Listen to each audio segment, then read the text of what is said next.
Want me to start? Yeah. Whoever wants to start first, it's all good. All right. So my name is Braden McElhaney. I'm 17 years old. I am obviously a Democrat. Um, Going on to our topics, I am pro-choice. I am in favor of gun control. Um, what else were we talking about? Topics that we're going to cover today. So, what are we covering today? Yeah. Hey, yo, hold up. For some reason, I can't see you guys. I just tried to lower down my volume, and it just like the camera thing went away. I can see you. You're right there. You can see me? Yep, I got Yeah. you. Yep. My camera's still on, but like for Okay, some reason. Can you introduce yourselves? Like, what's your username on TikTok, or like, what's going on? Yep. So my name is Braden McElhaney. I'm 17 years old. On TikTok, I am at Braden for President 2040. And we're going to be debating abortion, I believe. Gun Start control. with abortion first. I really want to hear this topics for abortion. So, Kim, your turn, I guess. Introduce yourself, your TikTok, and like, what's going on. Yeah, give me a second real quick. I can't see you guys for some reason. You guys can see Okay. me, but I can't see you. Hold up. Yeah. It said it's launching right now, but I'll just introduce myself real quick. So my name is Cadence. I'm really just in the middle. I'm a centrist, more I guess you could say. I really don't believe there's a lot of things I don't believe in for the liberals, aka the right, and there's a lot of things I don't believe for the left. For the sorry, I'm tired right now. So there's a lot of things I don't believe in for the left, and a lot of things I don't believe in the right. I'm here to debate on abortion, gun rights, free healthcare, and Trump versus Biden. I am more so for Trump than over Biden. And my TikTok is Distant Echo. I used to be political. I got shadow banned, so I decided to switch my content. Bro, why can't I see you guys? So, Braden, do you want to start with your opening statement on why abortion should stay legal? Right. Sure. You want me to go ahead, or you still having a problem, or? Yeah. Right now, like I can't see you guys for some reason. You want me Why does that matter? I mean, like, the main point of the debate is just to talk, you know. Right. I'm not sure that really matters. Like, if you can see or not. All right. Let's just get this thing over with. All right. Yeah. Sorry. So, Braden, opening statement. Go. Good. So on abortion, I am obviously very pro-choice. I am in favor of abortion because I do not believe that the government has the right to get involved in a woman's decision, especially a decision with her own body. All right. So you're taking the bodily anatomy, right? Okay. So now, you, Kim, can you give us your opening statement? Yeah. Do you want me to give? Do you want me to give the one just for abortion? Or do you want me to give my whole entire opening statement? Do your whole entire one if you want, on like abortion. Abortion. Just like, why do you believe abortion is wrong? Well, I believe abortion is wrong for a few reasons. Abortion is the process of taking a human's life, but not only the human's life, but a human's future. That's just what it is. Now, it really kind of depends on the emotional argument of where you think life does begin. Life does begin at conception, and argument I see being thrown around a lot of times is the seven needs to be alive, to be considered a life. Well, in order to be considered a life, you have to have all six. You have to have 6 out of the 7. Now, there are some rare cases where someone might not have the 6 out of the 7. We can get into that later in the debate if we have to. And I'm hoping for a nice, easy, fun debate. Really. Yep. So, Yeah. Braden, do you want to like rebuttal anything he said? Do you have like any questions about what he said? Like, do you want to go over? He No. said that like abortion was taken away of humans' life. Well, what do you have to say for that? I do not believe that abortion is taking away life. I believe that an abortion is a medical procedure that is done in benefit of that woman's financial health and her physical health. So I look at it more as a medical procedure rather than taking another life. All right, so to your rebuttal. My rebuttal? Well, to that I say, yeah, I guess you could, if you really want to go by it, yes, it's a medical procedure by pretty much definition, but it doesn't take in but it doesn't really matter if it's a medical procedure or not. It's still taking a human's future away, a human's life away. In the end, that's just what it's doing. Mainly because if it depends really the arguments you use. Do you want to kind of try to find some common ground here when you think abortions should not be allowed, or like? Yeah. Okay. What is the cutoff date for like you guys? What do you believe, Braden? Your cutoff date? Um, well, when it comes to abortion, I'm pretty liberal, so I believe that there should not be um, a deadline on abortion. Seriously? Jesus Christ. All right, keep Well, going. Mo, shut up. You're not supposed to put Sorry, your I got opinion in biased this. right there. I'm sorry. I got biased, but keep going. Dang it, Mo. All right. So for that, I gotta say, what if a baby's about like 2 weeks from being born? Are you still for abortion, even though a baby's about to be born within 2 weeks? Well, politically, I do not believe the government should get intervened in that situation at all, regardless of how far along they are or not. You got to think, put yourself in this woman's shoes. This is probably one of the biggest decisions she's ever going to have to make in her life. And when it comes to a big decision, we have to weigh up everything, and it takes time to think of that. Some people think about things, but I think a deadline is a good thing.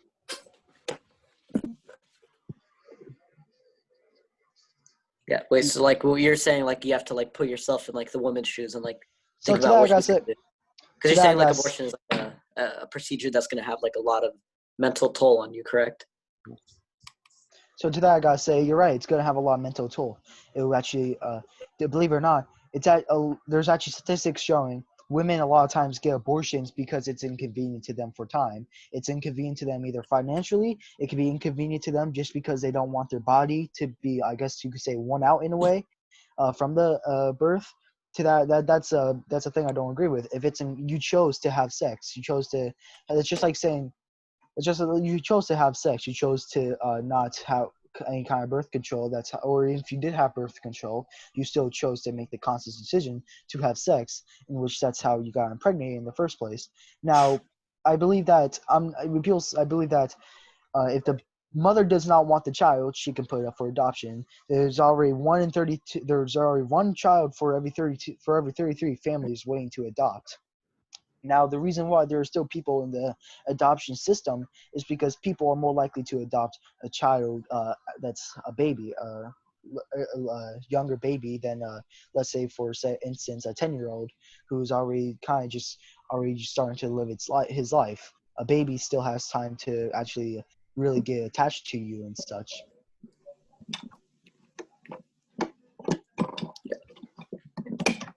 Anything to say? Well, I want to disagree with you on the sex part. Um,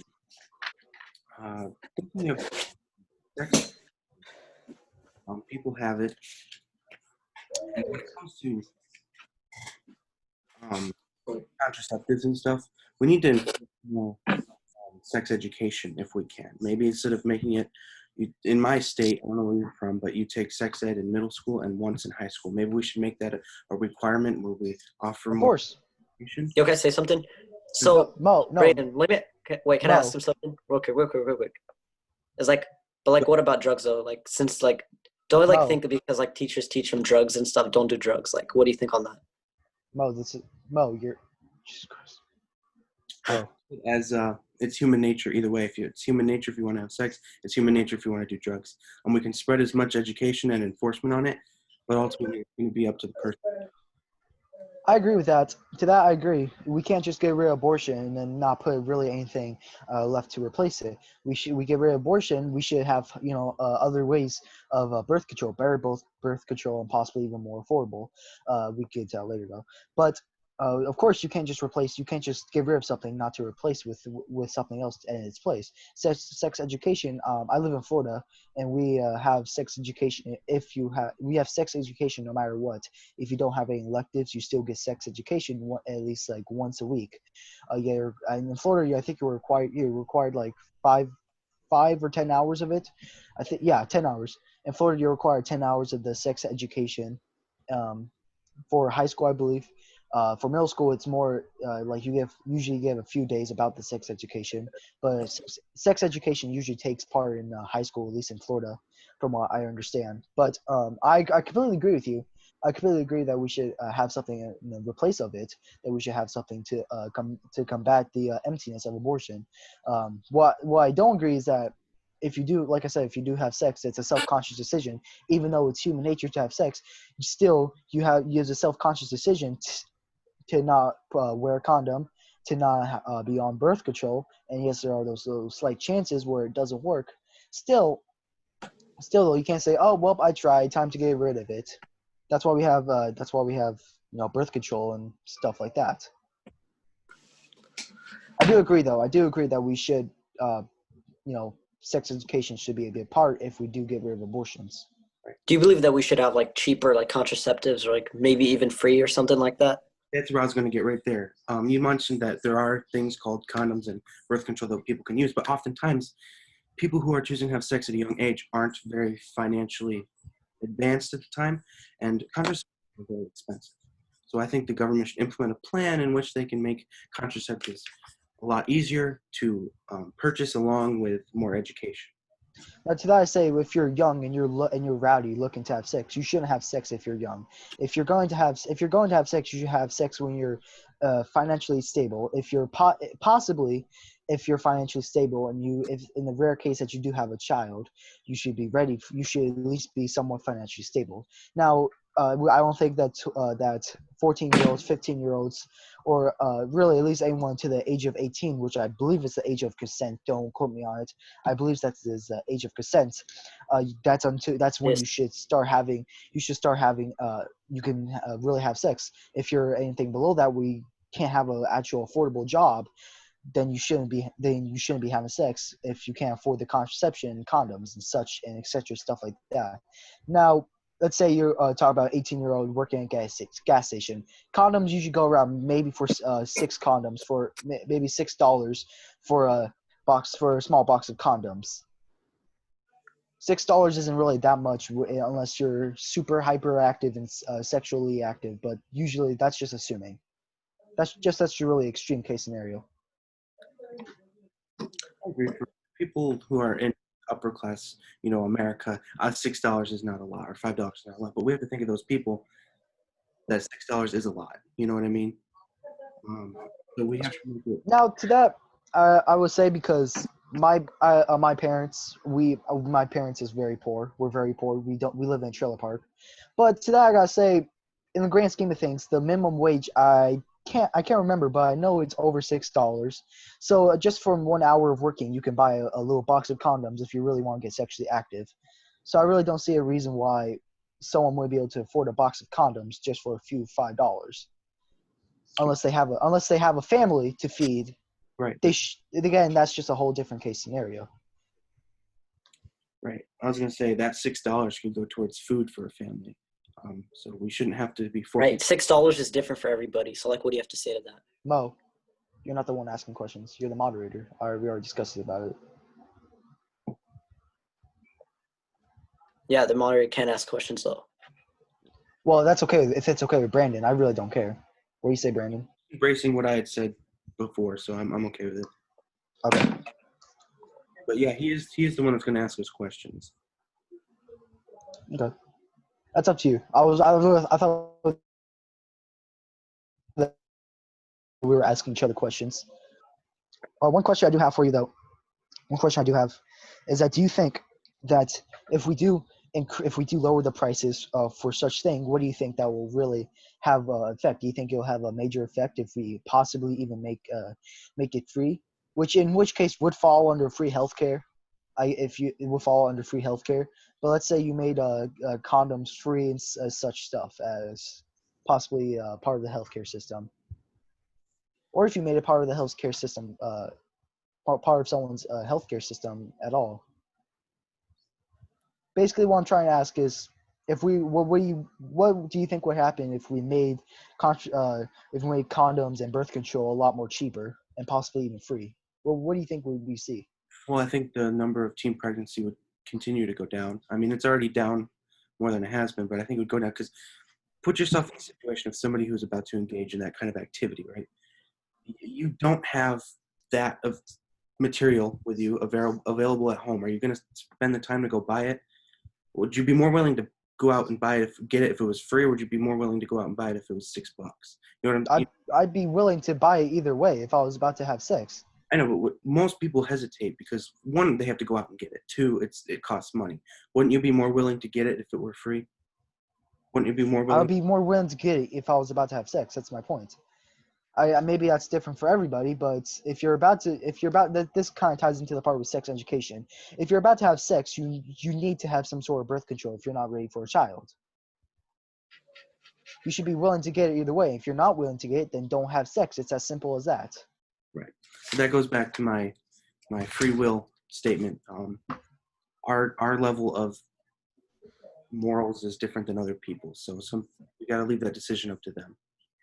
True. But morals aren't always right. Morals aren't always right at times. There's a lot of times morals. Isn't this whole topic based on morals? Morals are different for other people. That's what. Yeah. So since we talked about the birth control, if I can ask a question, why do you think it's okay to have an abortion? Well, you think it's okay to have abortion because you think it's a woman's right, but do you think that it's also kind of taken away killing a baby or killing a human that's about to be born? It's just killing a human pre-birth. Well, let me emphasize on that a little bit. So when you are born, you receive human rights, which are the life, liberty, the pursuit of happiness, all that good junk. When you're a fetus inside of the woman's body, you do not have the rights to life, liberty, and the pursuit of happiness. At that point in time, the woman's right to life, liberty, and the pursuit of happiness takes precedence over the fetus's right to those rights because those rights at the fetus don't exist. So, legal. Go ahead. Go ahead. Go ahead. No, you go ahead. I mean, he understands it's legal, so he's trying to change them. No.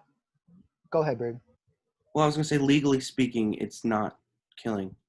So, to that, I got to say, if it's legal, then what about slavery? Slavery was legal at one point. Does that make it good? If something's legal, it doesn't necessarily mean it's right. Right. I don't condone slavery at all, but when it comes to slavery, we're going to talk about that was then, and we got to focus on what's happening now. Yeah, right. But your argument there was that, oh, it's legal, so technically, if it's legal, then it's all right. At one point, slavery was legal. Does that make it all right? No, slavery is bad. Of course, I'm not condoning slavery, but just because something is legal doesn't mean it's good. Right. Well, you could use that argument morally as well.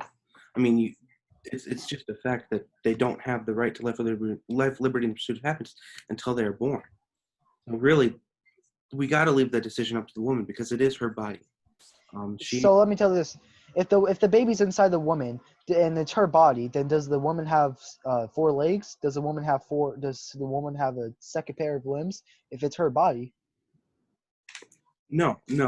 It is an organism developing inside of her body. We're not sitting here and denying that. But you just said that it's her body. It is part of her body. Yes, it is part of. So then by your logic, she has 4 limbs. She has 4 arms, 4 legs, 2 heads, 2 hearts. I'm just trying to go based off of what you're saying here. What I'm saying is that it's another organism developing inside of her body. So it is an organism dependent on her body. So is a baby when it's born is still dependent on its mother to feed them. Right, and at that point, that baby does have the right to life, liberty, and pursuit of happiness, but that's because it's a baby. Inside the body, it's not a baby; it's a fetus. I'm not denying it's another life. It is another life, but it does not have the right. So then there are cases of this happening. So a baby's born, but they kind of pull, but it's the baby's head poked out. All right, it's now considered born, but they have to put the baby back inside the mother because the baby won't be able to come out right out of the wherever you want. I forgot. I don't want to say because it's kind of vulgar. But baby's being born, if it can't come out right, what they'll do is that they'll do a C-section. What they'll do is that they'll put the baby back into the mother's womb, and then they'll start doing a C-section. So does the baby now have a life, liberty, pursuit, happiness? But then when it goes back into the mother's womb, it suddenly loses those rights. At that point in time, the mother is going through birth. So at that point in time, that's where I would consider the cutoff. Is once it did come out originally, and they had to put it back in, so it was already at that point in time. Yes, that is birth, and that's where the cut line is right there. So during C-section, it is being born. You know what I mean? So what about let's say it's like 2 days the baby's being born. Do you agree with that? The baby's gonna be born in 2 days. There's not much that the baby's gonna change in 2 days.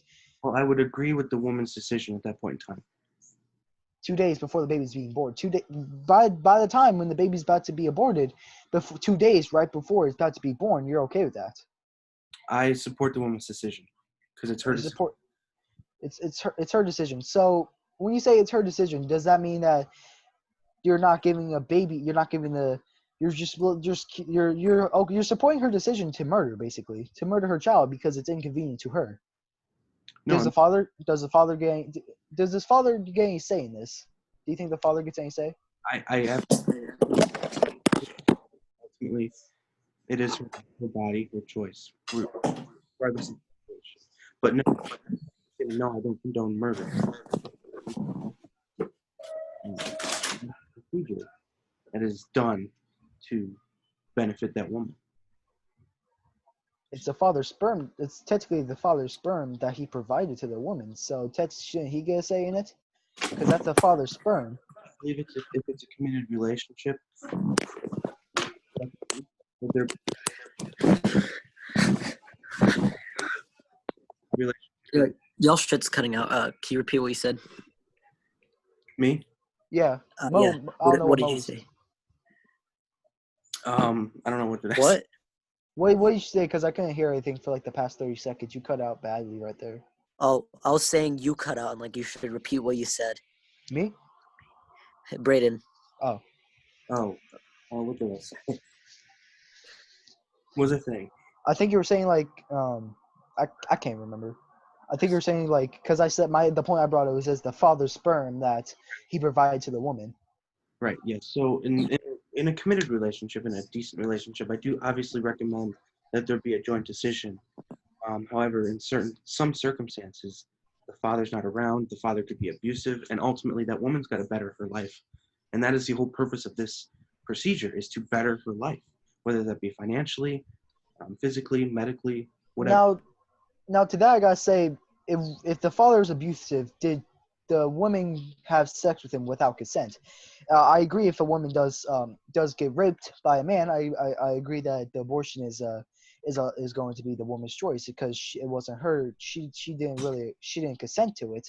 Now, if she did consent to it, then she should still be allowed to give the birth. She still has to give the birth because she consented. Now, if the man was forcefully putting himself upon her, that would be rape. And she just said, "Oh yeah, sure, let's do this," just so the man wouldn't hurt her. Then it's okay because that's considered rape. I would consider that some form of rape, if you would. So, what is the difference to you on like a rape victim or like a rape baby and like a consensual A rape baby? A consensual baby is when when you have a mother and father. They come together. They both consent on sex, or I guess you could really say more importantly, you could make an argument there that the woman consented on sex. She's saying, see, the biggest argument here is that I consented to sex, but I didn't consent to birth, which is a complete bullshit argument. Now the reason is like saying, oh, I consented to eating, but I didn't consent to shitting. One process is the one process. One is the process of biological process which will cause the other. That's true. That's a good point. That was good. I got it from I forgot his That's a good. I've got his name on TikTok, but like he's in conservative hype house and he always says that for abortion. I think it's a decent thing That when like people say. Yeah. you didn't consent to If you shitting, didn't, right? yeah, it's like saying I consent to eat but not shitting. Now, now rape baby is when a woman was forced to have sex. Really, even if she's just told the man, sure, I'll consent, she may have been doing to protect herself. It really any kind of form of rape. Then it's okay for the woman to have an abortion because the woman originally didn't want to have sex with a man. That's what I'm getting at. Well, I am going to use the argument that consenting to sex is not consenting to pregnancy, and I don't think, as funny as it was, I don't think we should be comparing pregnancy to pooping, because pooping is not a life-altering decision. Abortion is, and I agree that rape is one of those situations where we understand that abortion is okay. I mean, obviously, she had no choice in that whatsoever. But when it comes to consensual sex and abortion, that decision still has to be given to that woman because ultimately, when you have sex, safe or not, we're not really planning to have a baby, correct? Unless you come out and say, "Hey, we're gonna have a baby. Let's do this." You know what I mean? That's why I have things like birth control Right. and And such that's various. the argument of making it available to people. Well, if a man if they're gonna have sex but they're not able to afford any kind of birth control, they shouldn't be having sex to begin with. It's that simple. Once you're adult, once you're the age of 18, you're adult. You need to be responsible enough to say, hey, look, sex feels good, but maybe not the right time. You know, personally, I will agree with that, but socially, I have to say that for somebody to choose to have sex, that's their choice. Just as it's that simple. Wait, what did you say? Repeat that. Your shit cut out. No, it's because you keep like try to stop touching the microphone because I keep hearing stuff from you. It's cutting Braden's out. Brandon's out. I'm not touching my mic. Oh well, you keep moving around or something because it keeps cutting out Brandon's stuff. So Yeah, but Braden, do you think you could repeat what you said? Sure. I said I keep forgetting what I said. you were saying I said I can't remember, but I said if you can't afford anything like contraceptions or birth control, you shouldn't be doing it. Period. Because look, sex feels good, but kind of not the time, really the right time to do it if we can't afford birth control. Right, and that's where I come into free will. It's really not our decision to make what other people do. And Right, it's not our decision to make, but it's not our decision to make for someone to want to murder someone else. For example, you could say, look, this guy, he kind of want to kill some. It's not okay for someone to commit suicide. Look, that's just like saying, oh, look, it's kind of his body, so it's kind of his life. He should be allowed to commit suicide. Just because you're allowed to do something doesn't mean it's good. we're comparing abortion to murder. I mean, suicide is a form of murder. It's self-inflicted murder. Well, you see, what you're saying is that it's her body, her choice, right? That's one of your arguments. Her body, her choice. Right. Well, her body, her choice. So that means also if she wants to commit suicide, then her body, her choice, her life gets to commit suicide. Yeah, and Braden, Just Mo, he's arguing like my body, my choice argument. Mo, Yeah. try to kind of stay out of this. Mo, try to stay out of it, because you're supposed to be the moderator. Yeah, moderators can't ask questions and stuff like that. He's okay. Oh, I'm so stupid. I'm sorry. Can you repeat that, moderator? Me? Yeah. Oh, no, I was just saying, like, he's referring to the my body, my choice argument. So, like, what's your rebuttal to his argument for, like, the woman doing what she wants with her body? Well, I say she can do what she wants with her body. That is developing inside of her body, which means it's a part of her body. But comparing If it's about her body, then my bad. I'm cutting you off. Go ahead. no, it's fine. No, go ahead. I'm sorry. That was my bad.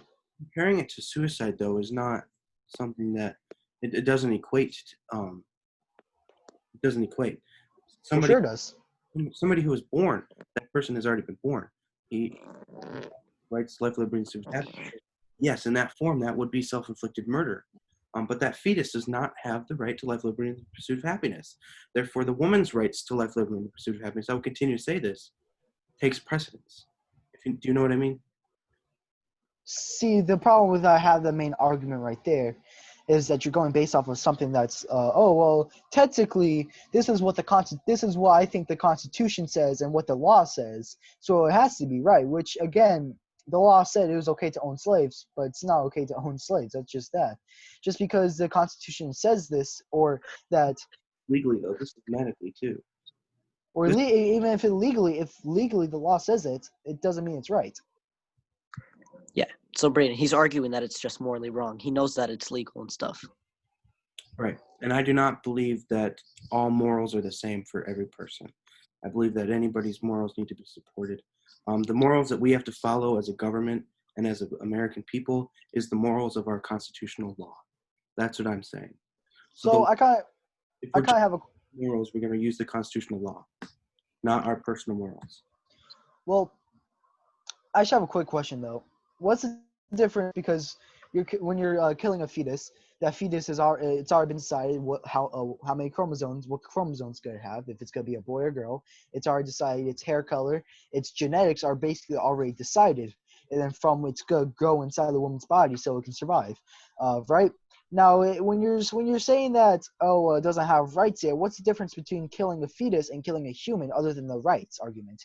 Because technically, other than the rights argument for life, liberty, pursuit of happiness, the fetus already has its genetics and it's already unique. It's already a unique person. It just hasn't been born yet. So that what would you say is the difference between killing a fetus, who is a unique person, and killing just a normal person? Morally, I say once it's born, you're killing it. Before it's born, it's medical. It's medical. It's not killing. I do not believe that an abortion equates to murder. Plain and simple. Morally, I think this is just gonna be one of those things we're not gonna really find this is any gonna. common ground. I think this is one of those Yeah, things. this is just going in circles.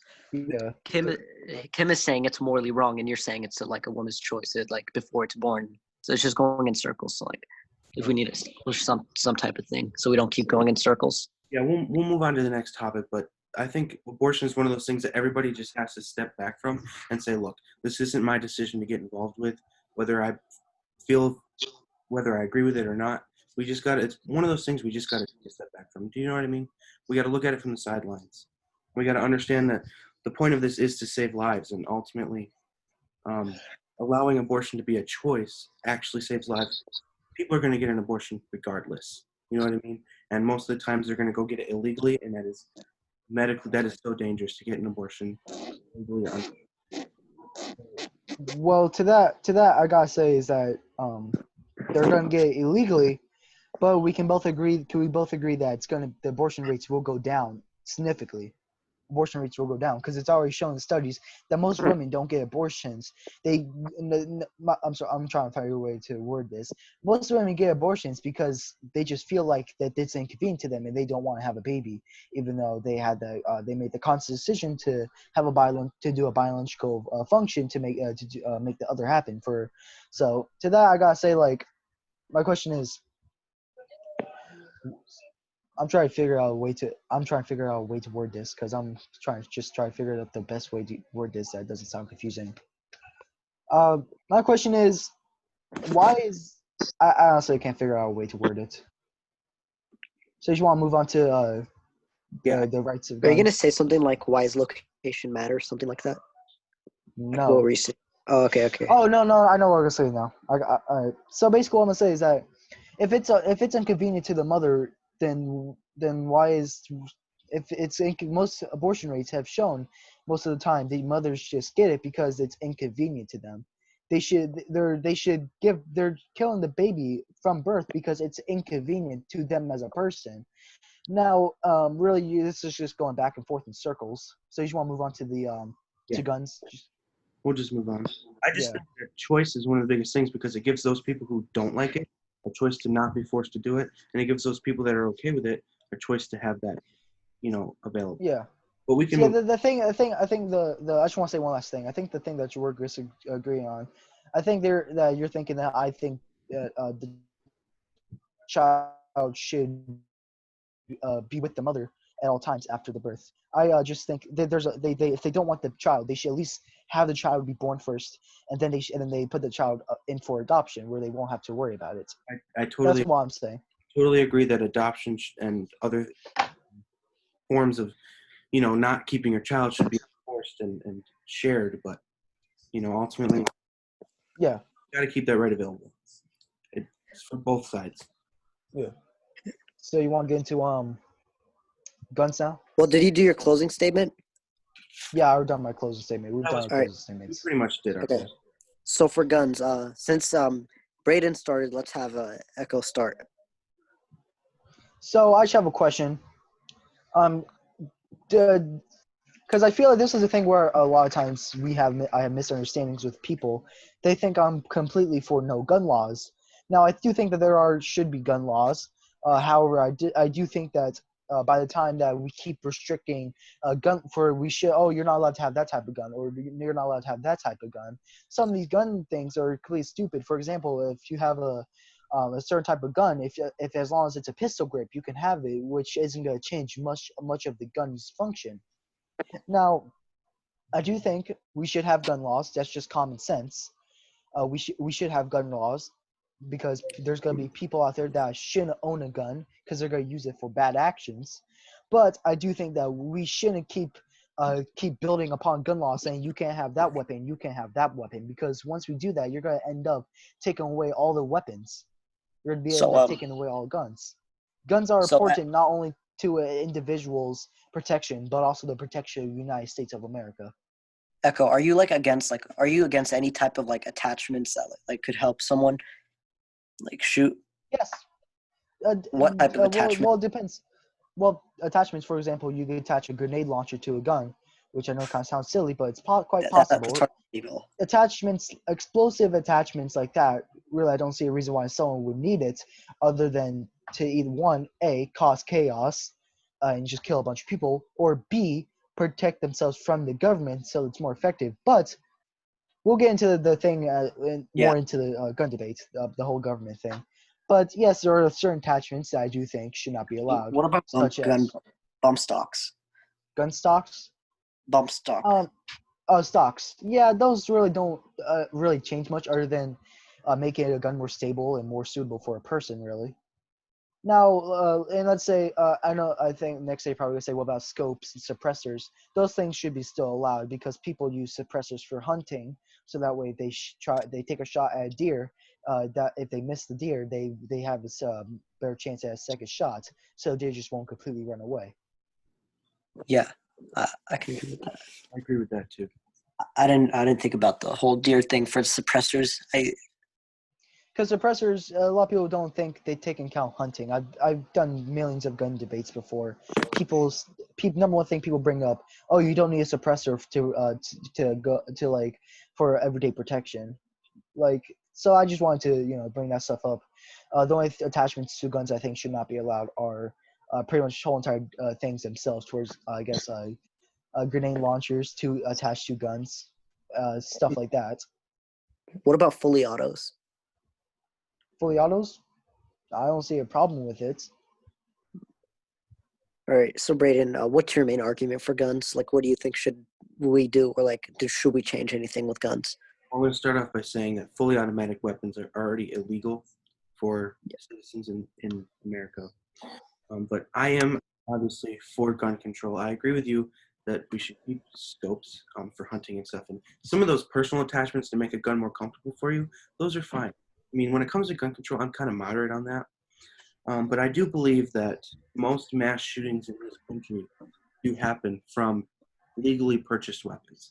Now, I get that people are going to obtain them illegally, but most shootings are caused with guns that were purchased legally.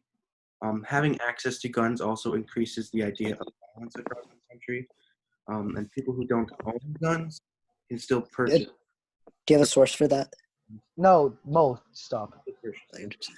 That's just there's I already know that. So to that I gotta say you're right. A lot of guns that people do get are obtained legally. Now let's take into account school shootings. Right. I just want to take that real quick. A lot of school shootings are because the parents' guns were not locked up good enough from the kids. Now to that I think that there should be some form of enforcement where you have to keep your guns locked up too, where someone that may be mentally ill in your household or really just any kind minor cannot get a hold of your guns. Now the legally thing, to that I say that we already have background checks and such, but people are, like I said, people are still gonna get guns either way. Either they're gonna get it from the black market or they're gonna get it legally. We still do have background checks.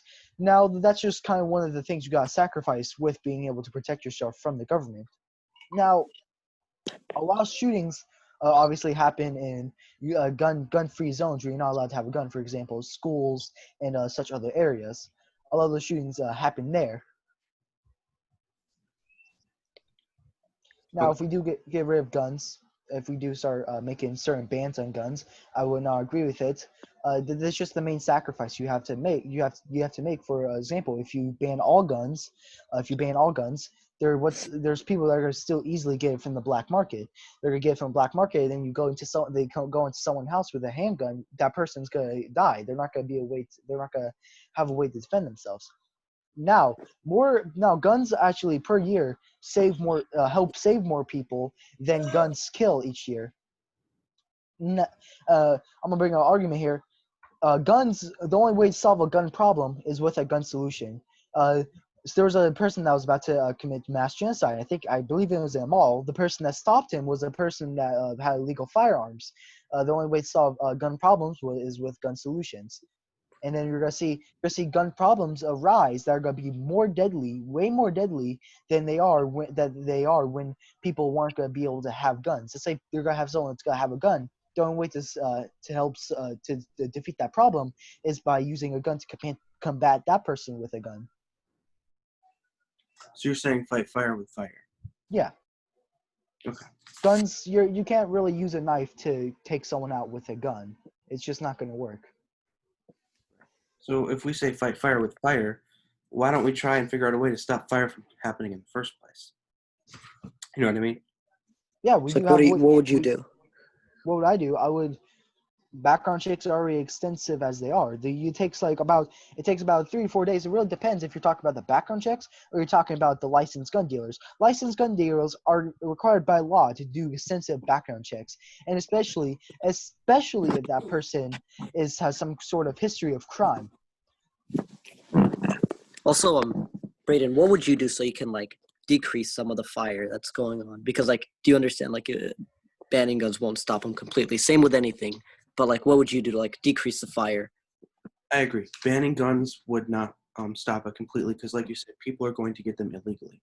I mean, I'm not for banning all guns. What guns are you for banning? I'm for banning assault weapons such as AR-15s and AK-47s, which are both legal here in the United States to purchase in certain states. Those are the guns that I do not believe that we need. Those are weapons that military personnel and police officers hold that have no purpose in public. I think that's a bit excessive, but we can both agree that we need background checks. We need more stronger background checks. They're strong enough already, but we need them stronger. Yeah, you can always build upon it. We have limits on ammo. I think we should have more limits on ammo. We really need to focus on who can get them rather than taking all of the guns away. So when it comes to gun control, again, I'm very moderate. I understand the other side. I really don't think confiscating guns is the answer, but we have to have restrictions because Now, it really does. to that I say, if the founding fathers said anything about fully automatic weapons that are able to shoot very fast, I guess you could say there were weapons at the time that were able to shoot fastly. There were muskets and flintlocks able to do such a thing. So the founding fathers did know stuff about that were able to shoot faster rate and be able to be reloaded at a faster rate. The average trained shooter back then could shoot 3 bullets in a minute. We have guns now that can shoot 3 bullets in half a second. Okay, and when the Constitution was created, we didn't have the guns we have now, and that's just something that we have to keep an eye on. So if you want to talk about how we shouldn't change amendments, right? You believe I'm not arguing that. I'm arguing that the argument of the founding fathers never knew anything about these guns that are able to shoot multiple bullets per second. But even though they did know about guns that the common public usually did not have, that the common public were allowed to have, they were just super expensive. There were guns that were able to shoot multiple bullets a second or multiple bullets a minute. I mean, or because with normal flintlock you had to you shoot it, you have to jam the gunpowder and such, and all this. A well-trained person can maybe do this within about 6 times per minute. Now, around the era when guns started getting built upon more and more and more, you see these guns such as revolvers, which are starting to become more common, which were able to shoot, which you didn't have to put gunpowder to jam it down like a flintlock, where you're able to shoot 6 bullets in a minute. So the founding fathers, my argument to that is the founding fathers did know about guns that they were going to keep advancing because there are already guns where you can shoot multiple bullets a minute without having to reload. Right. I agree with that, but let's look at it. Let's look at the Prohibition, right? There was an amendment created to ban alcohol, and then we changed the amendment and made a new one to And bring. you want to know? And do you want to know what happened when they banned alcohol? Well, my point is that we can alter amendments as times change. Times change, they alter that amendment. Times are changing now. More people are dying. Guns are getting more advanced. We can and should. I don't know if we will, but we should put many more restrictions on guns because way too many people are getting shot, and it's just happening. More people are going to start dying if we start putting. You see, the problem with this is that it really refers back to the government, because once the government starts banning these more powerful guns from us, I don't think really the only guns I think should be banned are guns such like explosives, for example, grenade launchers, I guess you could say, things like that, which the public's really never going to use other than for the most extreme situation. With the government, though, my whole thing that I say for this, for the gun thing, for the gun stuff, is that without certain types of guns, the government will be easily more able to invade and take over the public. Now, is there a possibility of the government invading and taking over the public? Yes, very much so. It's I think now it's showing even more than ever. With all these people that want to get more power inside of the central government, they start banning certain types of guns, like you can't have AR-15s. Oh, well, now it just keeps going on. Oh, you can't have AR-15s. Oh, guess what? You can't have these. You can't have certain types of rifles. It's just gonna get to a point where they're gonna ban all types of guns. Now say they do ban AR-15s. Do you know how many people are gonna be rioting and protesting because of that? There's gonna be hundreds and hundreds of more deaths because they're trying to ban certain types of guns, because people like their guns. They like their guns if they know that they're responsible enough to have them. They like their guns, and they're not going to let people take that away from them. That's just facts. The Yeah, reason I get that people like guns, but we gotta like lives more. What I'm saying. Protest is obviously legal. You can protest, but peacefully. Once it's not peaceful, it will then be illegal, and then they will get arrested. So, Braden, I have a question for you. What's your like process? Like, how do you think we should take away everyone's assault weapons and AR-15s? How would you like plan on doing that? Well, I wouldn't. I wouldn't ban all guns like we said for assault weapons. I'm talking about the AR-15s and stuff like that. How would you take that away? Right. I would offer a voluntary buyback. People can turn them into the government, and they can be given money voluntarily. We wouldn't be a forceful buyback of guns. But those people that don't turn them in will be in possession of illegal weapons. So if they are caught with them, they could potentially be prosecuted. But I would offer a voluntary solution, and I feel like most people would be more willing to do it voluntarily than being forced to do it.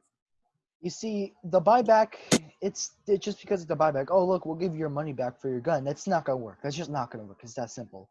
Well, it's I better. get that. It's better. Yes, it's better than no. It's better going door to door.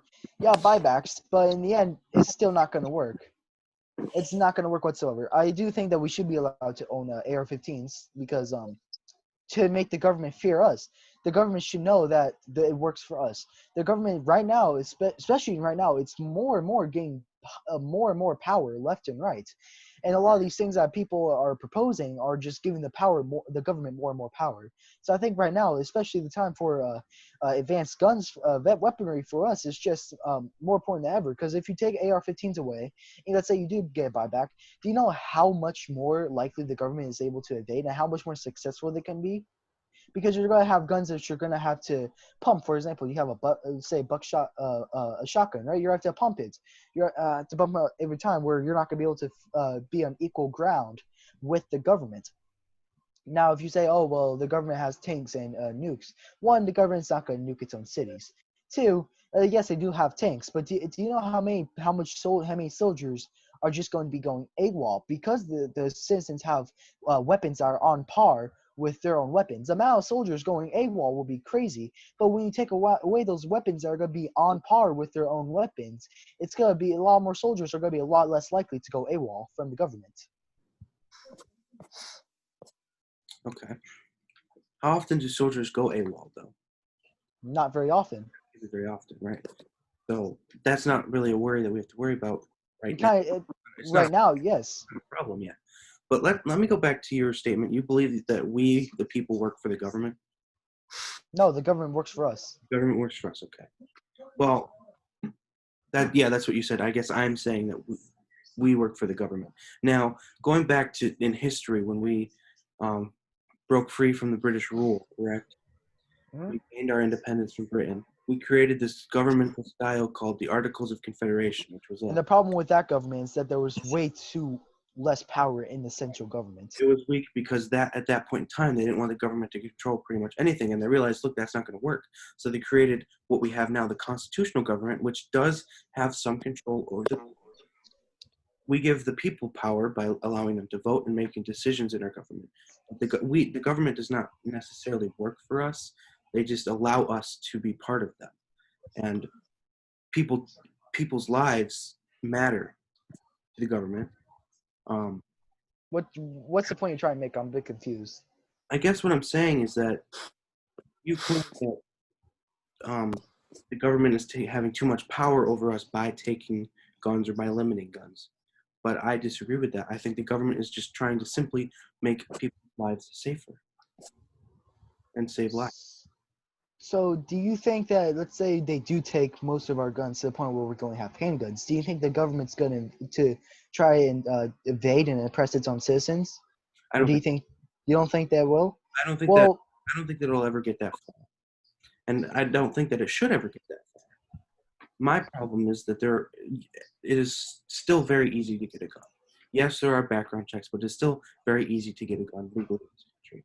And we need to make it harder because the argument that guns don't kill people, people kill people. Well, yeah, that's correct. People with guns kill people. People getting guns very easily legally will increases the chances of people getting shot.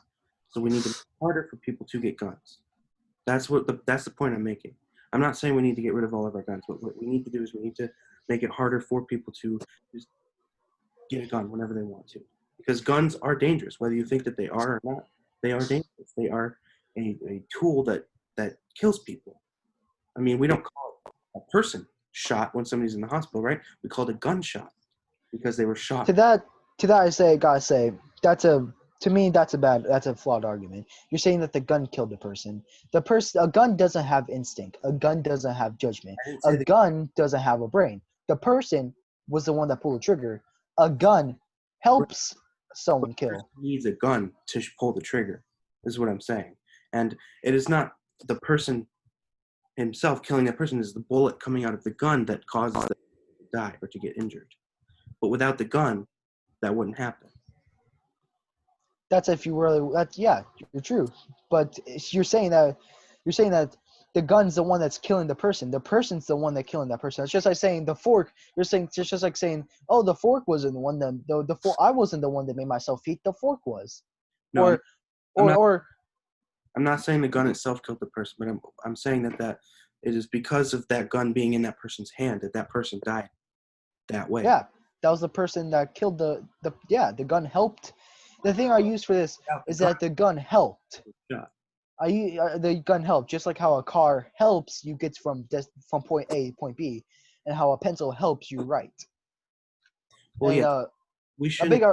big argument I see is that people say, "Oh well, the pencil made me fail my test." See, the reason I don't use those arguments because those arguments are just taken out of context. Those are just taken out of context arguments. I call. Right, there are a lot of arguments that are taken out of context, but we're comparing. You mentioned a fork, a pencil, a car. The amount of deaths that happen with forks and pencils is a lot less than deaths that happen with guns. I haven't looked into it. I don't know how many Because a people. gun, to that I say yes. A gun's purpose is to inflict harm on another person. That's a gun's purpose. It's a purpose to help inflict harm and possibly kill another person. Right, it was designed to kill someone. Yeah, I'm not disagreeing with that. That's just facts. A gun is designed to kill. A gun's designed to help to kill, but the gun wasn't the one that directly caused the death. It was the person. The gun helps cause death, but it's just like saying a car helps cause a death. So should we get rid of cars because they help cause deaths? Well, like I said, the car. I mean, are we looking at a car causing death in general, or a car being used as a weapon? Because Really, just either way. car accidents at times can't be. You can't blame the person or the car in a car accident that wasn't really intended to be an accident. Yeah, someone caused it, but it wasn't intended to be an accident. We'd have to, if you're going to use that argument, we have to times where people use a car to be a weapon. And in those cases, those numbers are significantly less than people that are shot. And to that, I say that's only because of how people are going to use guns because it's the most convenient way. Now, guns, it's the most convenient way because most Americans do have guns. Most Americans have guns. I personally don't have a active gun in my room, but we do have guns in our house just in case of intruders. Now, let's say a person doesn't have a gun. The person doesn't have a gun in their house, or they really just don't have a reachable gun or anything of that such. Now, let's say a person comes into the house with a handgun. The person's not going to have a gun to protect themselves with. The point of the Second Amendment is for protection from the government. Most importantly, for protection from the government. Now, people are going to misuse guns from what they should be used for example, hunting and protection from the government. But that's because those people are just mentally ill or just batshit crazy. I think the people's protection against the government is to use their governmental act to vote. That's the main way to protect themselves against the government is by voting. And when it comes to guns, my family has never owned a gun. We've never had guns. And when you look at it statistically, home invasions don't happen all that often. And statistically looking, people who own guns actually get hurt by their own gun or by their own family member on accident rather than the number of people that break into their home. Those numbers are significantly less than accidental shootings within their own household. Does that make sense? I kind of worded that kind of weird. Yeah. Now, to that, You're more apt to have an accident with the yeah, I get what you're coming from. Right. To that I say though, at least with the family shooting, those cases are usually pretty rare. We usually don't see those on a daily basis. Home invasions, I did look into this. I think I saw a statistic like 2 days ago. I forget what it's called. I can't remember. But home invasions are more common than they are for a family just saying, I want to kill my mother and father, and they just off their mother and father. Home invasions are significantly usually more frequent in that case. Now, if let's say you have you don't have a gun, you don't own a gun, someone comes in with your gun, you're gonna die. Let's say you're gonna have a taser, you say, oh, you can use a taser. You're still gonna be at an extreme disadvantage, and the person could power through the taser and just shoot you either way. Right. And that's why we need to enforce laws in some Yeah, way. yeah. Make it harder for somebody to come into my house with a gun. Yeah, I'm not disagreeing with that. You're absolutely right. My The big family would probably die if someone came in here with a gun. Yeah, I don't wish that. I don't wish that at all. I don't wish that anybody. Right. Me neither. No, Yeah. but yeah. I've had people that use that argument before. They get all upset saying I'm wishing death on them. So I just want to make it clear I don't condone that at all whatsoever. The biggest thing I think where we disagree is that I disagree on banning assault or not, just banning AR-15s and such like that, because if we do ban stuff like that, people all across America, especially us rednecks are gonna be rioting like crazy because we love our guns. That's true. So there's gonna be rednecks are the one because I come from a farming family. We love our guns. So I actually had a discussion with my family once, and they were visiting our farm. They said, yeah, if anyone tries to take our guns whatsoever, we're gonna be raising hell left and right. So it really also depends on the process. Let's say the buyback, people are still. It doesn't matter. People are still gonna love their guns, and they're gonna say this is a infringement of the gun rights and gun laws. That's gonna be their main argument for it to justify it. Also, military is gonna be a lot. It's gonna be a lot easier for the military to take over us because we're not gonna have those weapons that are on par with average soldiers' weapons. Right. Yeah. Now, I just want to break something up real quick. I don't know if you know this or not. Real quick, I just want to clear up any misconception. There are places where in the world where if you serve, because it's mandatory to serve in the military, there are certain places in the world where you take home your gun. See, in our military, my father was in the military. He was in the Navy, and my grandfather was in the Air Force. They never got to take home their weapons. They never were allowed to. They never were allowed to. America doesn't allow their soldiers to take home their weapons. I think a lot of the time they just take the weapons back from the soldiers when they're getting discharged or such thing. I don't really know how the process works. So, but I do know that soldiers aren't allowed to take home their weapons. If they want a weapon, they really have buy it, pass the background check and everything.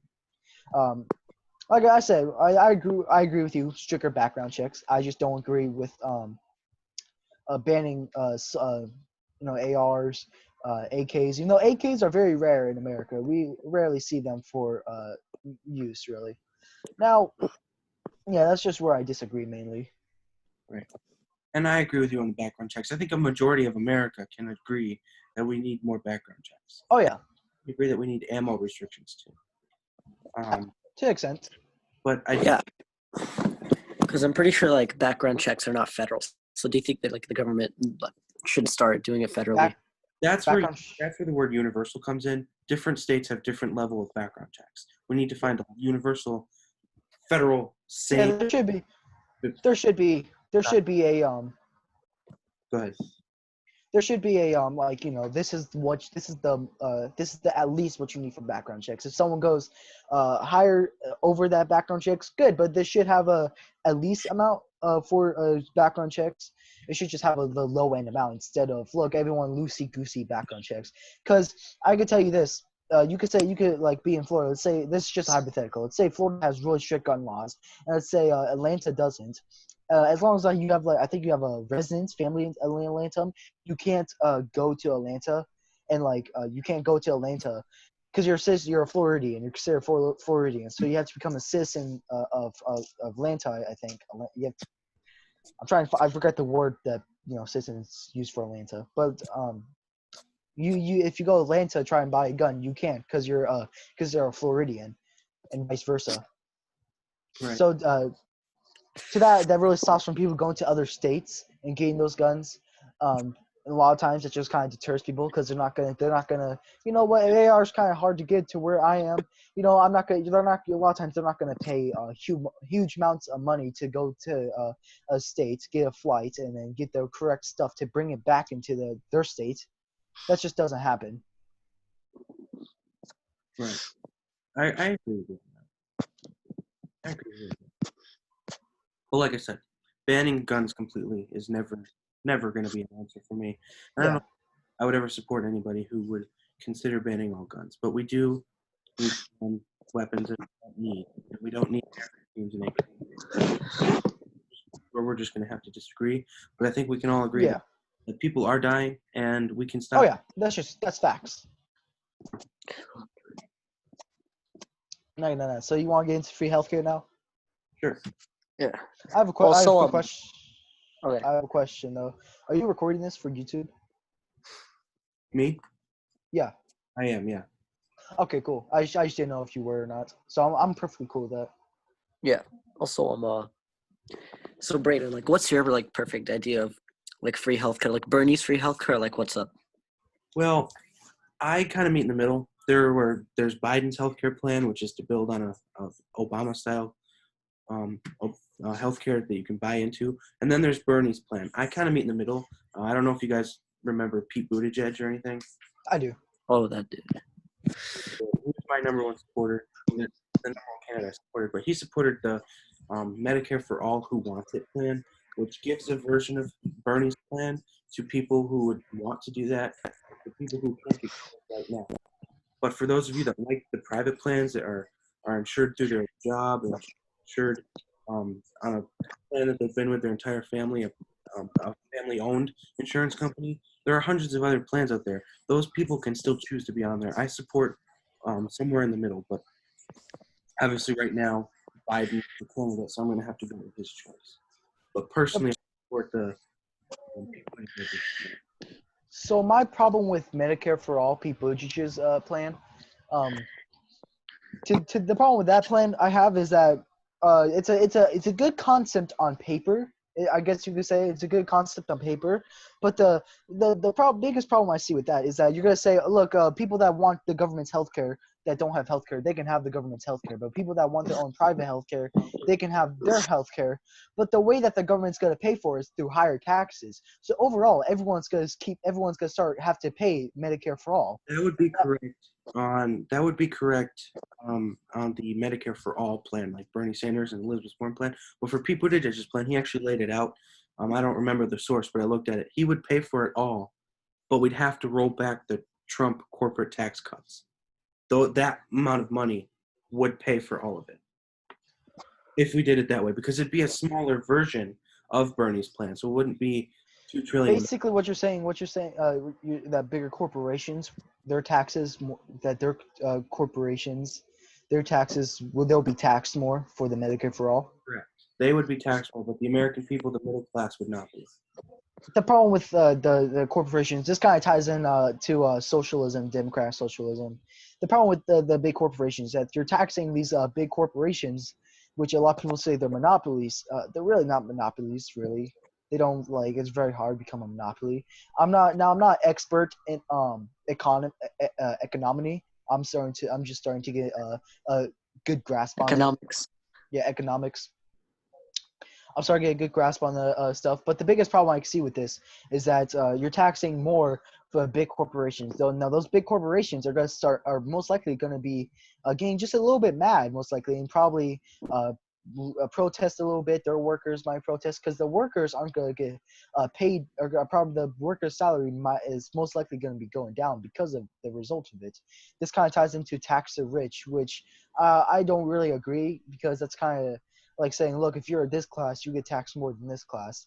I kind of really don't agree with that, mainly because people. That makes no sense. You make more money, you provide more to the government, and I mean the top 1% pays, or the middle class pays 90% of our taxes, and the middle class. And I'm not saying that there's not a problem. There's problem. It could definitely be improved. In my opinion, I think that everyone should be taxed the same amount, acceptable amount. Now I get, because that's just ultimately fair. Now I get that these bigger corporations are making more money, and that they're bigger corporations are going to be bigger, like people. Let's say like people like Donald Trump versus your homeless Joe here. They should really just be taxed the same amount of money, in my own opinion. And really, they should be taxed the same amount of money, because one, that's just fair. Two, yes, I get that the Donald Trump is a lot higher, makes a lot more money, but if you start taxing the rich more than everyone else, then you're just gonna end up to socialism, and even at one point, maybe even communism. And communism is just a definition of failure in itself. The problem with socialism and communism is that both of them require to reset human nature, basically, to make people be ungreedy. To that, big corporations aren't going to be very happy because of their greed. So it's not really going to work as well as people may think it will, because the bigger corporations are probably going to be a lot more mad that people, they're getting higher taxes, because they have a successful corporation, they provide stuff to people. It really just honestly in the end ties into I guess you could say socialism, because if you start taxing the rich, it's kind of just gonna get to a point where it's no longer capitalism, it's just socialism. So that's my What's your definition of socialism? Socialism is where the definition of socialism is basically where the workers are in the control of the distribution of money, that everyone is paid equally for the job that they work. If you're a construction worker, no matter, you get paid based on what job you work. The difference between it's not the same as communism, where communism, I believe last time I checked, it may change, because again, I got into a bunch of debates with communists. They all seem to have different definitions of communists. But yeah, that's definitely true. Yeah. But they use the biggest thing that with communism is that the workers get paid as much as they put in. So let's say you have a Joe that puts in a lot more work and effort, and then you got a Bill that doesn't put in nearly as much effort. I believe in communism you get paid based off of the amount of effort that you work, the effort that you put in. I believe. Don't quote me on it. There's no money in communism. Yeah. Communism, everybody's completely. Yeah, it's a money-free society. Yeah, and that resets human nature, really. It's just a failed. It's a definition of failure for a reason. But let's just I'm getting way off Yeah, topic. we I'm are so getting off topic. I'm, Back to I'm the that's my bad. I'm sorry. That's I'm okay. sorry. I'm Yeah. But just like I said, biggest pet peeve of mine is that you're gonna get to a point where it's gonna kind of be more close to socialism than capitalism, and with the bigger corporations aren't gonna be very happy about it, and they're probably gonna start denying services because they're getting taxed more, possibly. Or no, they're not gonna be denying services. My bad. They're probably gonna be charging more for their services. For example, Walmart, they're probably gonna raise prices because they want to keep their average flow, I guess you could say. So really, taxation higher on richer people isn't going to be the best idea. Well, I think you stretched it out pretty.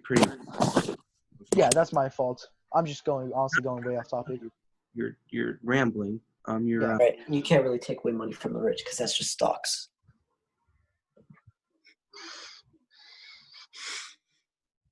I was gonna say something. I hate this. Wait, so like, Brandon, can I ask you something? Yeah, go ahead. Okay, so like, how do you believe like we're gonna pay for free healthcare? What do you think we should do? He just said it. He already. I believe that I'll repeat it. It's fine. It might anyway. I believe that we need to roll back the Trump. I believe that we need to put taxes on. We need to increase taxes on corporations. We need to increase taxes on the wealthy class because they paid.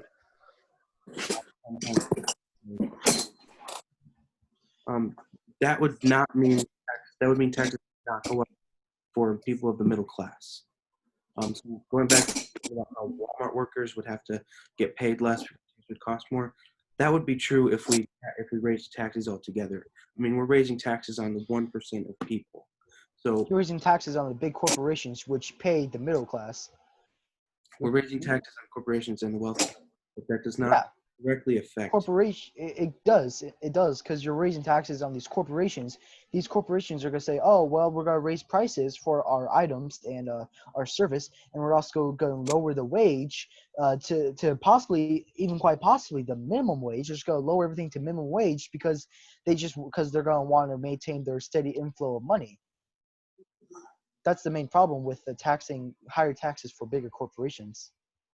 Right. I think that will happen a little bit. Yes. I mean, as time goes on, things are going to get more expensive as our country evolves, as our world Oh evolves. yeah. But if we were to tax everybody, like say we were to go with Bernie's plan, that would require taxes on the middle class and the wealthy.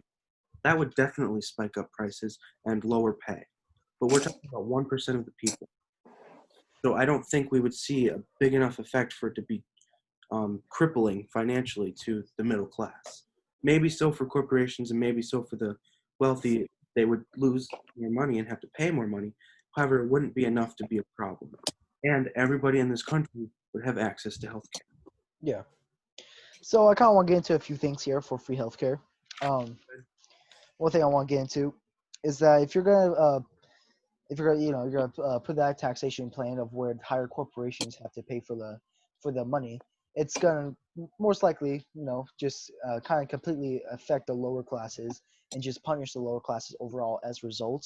I do have a question though. The problem I have with free healthcare is how that it's gonna affect majorly of the if you have government healthcare, it's not going to be nearly as good service. The reason because the government's not going to be making a profit off of the free healthcare. Now the thing with this, it's a guy that doesn't have healthcare whatsoever. They were have an injury that's possibly life threatening. Now usually a lot of the times that we see hospitals will just write it off. They'll just write it off and maybe charge a little bit, but they're not going to charge the whole entire thing a lot of the time. Just go write it off. We've seen that happen. They usually write it off. But with the healthcare, with the government's healthcare, they're not going to write it off. They're gonna the government's healthcare going to pay part of it, but then. Then you're gonna still have to pay a major part of it. Let's make an assumption that the government pays half of that money for half of the money for each injury you sustain. This is just a hypothetical. Let's say you get a really bad injury and the government pays their half. You now have to pay your half. What if you don't have a good job at all? What if you like I said, this is going to infect people without good jobs, because when they do get injured, they're not going to be able to pay it as well as they usually would, I guess you would say. Now, they're not, because a lot of times, like I said, hospitals just write it off. They won't charge them much.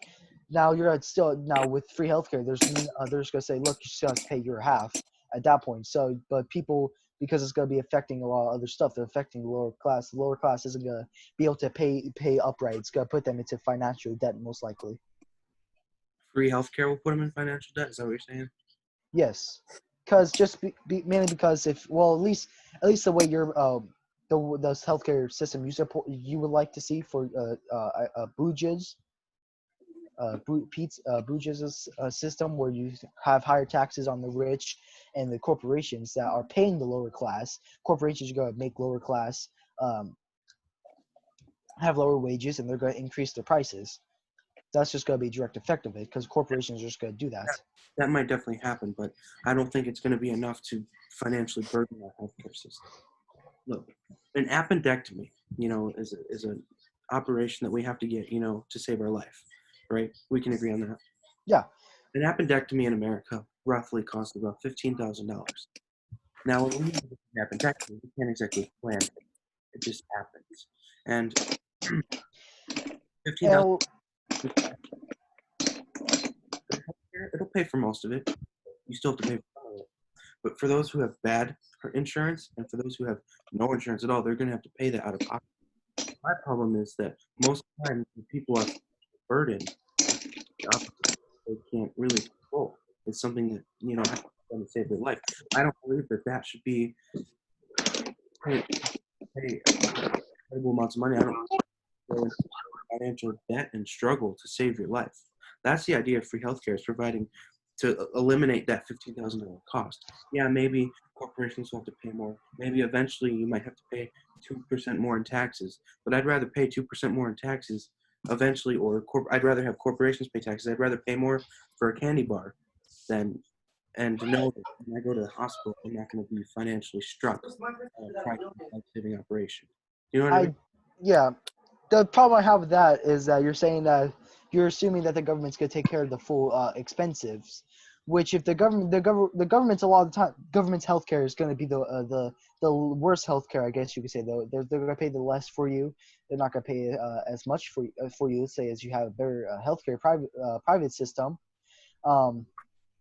One thing it will be doing will be putting a lot of smaller healthcare systems out of business that may be worse than the government's healthcare system. Again, this is just a hypothetical. I really don't think that will happen. I do believe that the government's healthcare would be probably the worst healthcare, but I don't mean it'll be like absolutely horrible. You know what I mean, right? Yes. It just won't. Yeah, it wouldn't be. It would be like the minimum. They wouldn't be competing with private companies. There would be a reason for them.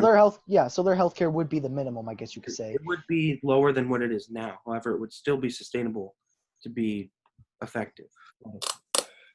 My argument there is that originally you said that it's like $50,000 for that one procedure. A lot of times, if it is a life or death procedure, a lot of times if you have no healthcare whatsoever, or if you do have bad healthcare, a lot of times hospitals will usually write those things off. Not all hospitals do that, given, but there are a lot of times, because it's happened, especially happened to my family before, where we weren't able to pay, and the hospital would just write the thing off. They'll just write life or death things off. Now, let's say your family was very fortunate to have that happen. Unfortunately, there are hundreds of thousands of families out there that don't and that do pay the $15,000. Yeah, I guess I am very thankful of it. But I would like to ask though, how many people would you say die per year because of no health care? Oh, I wouldn't know the exact number, but a lot. Can I tell you the number? Sure, go ahead. 48,000. 48,000? Yeah. Now there are problems with stuff like that. Is that you're so For example, there's the problem with a lot because a lot of these things, unless I give an exact article or something like that, a lot of these articles, what they do and what they usually do is that if you die but you don't have health care at all, it's going to be counted as dying because of no health care. Let's say you get into a car crash and you die because of the car crash, before you even get any treatment whatsoever, before ambulance arrives. Let's say you're dead because of the car crash, they'll count that, oh well, he died and he didn't have health care. They're counting that as a no health care death. That's what I'm saying. They were saying that he died and he had no health care. But like, what about the other reasons? What do you mean other reasons? Define other reasons. Like someone just doesn't go to the hospital, period. That's their choice. They just didn't want to go to the hospital. Now let's say yes, because of a lot of times people will go to the hospital no matter what, even if especially if it's a life or death. But I've seen this too.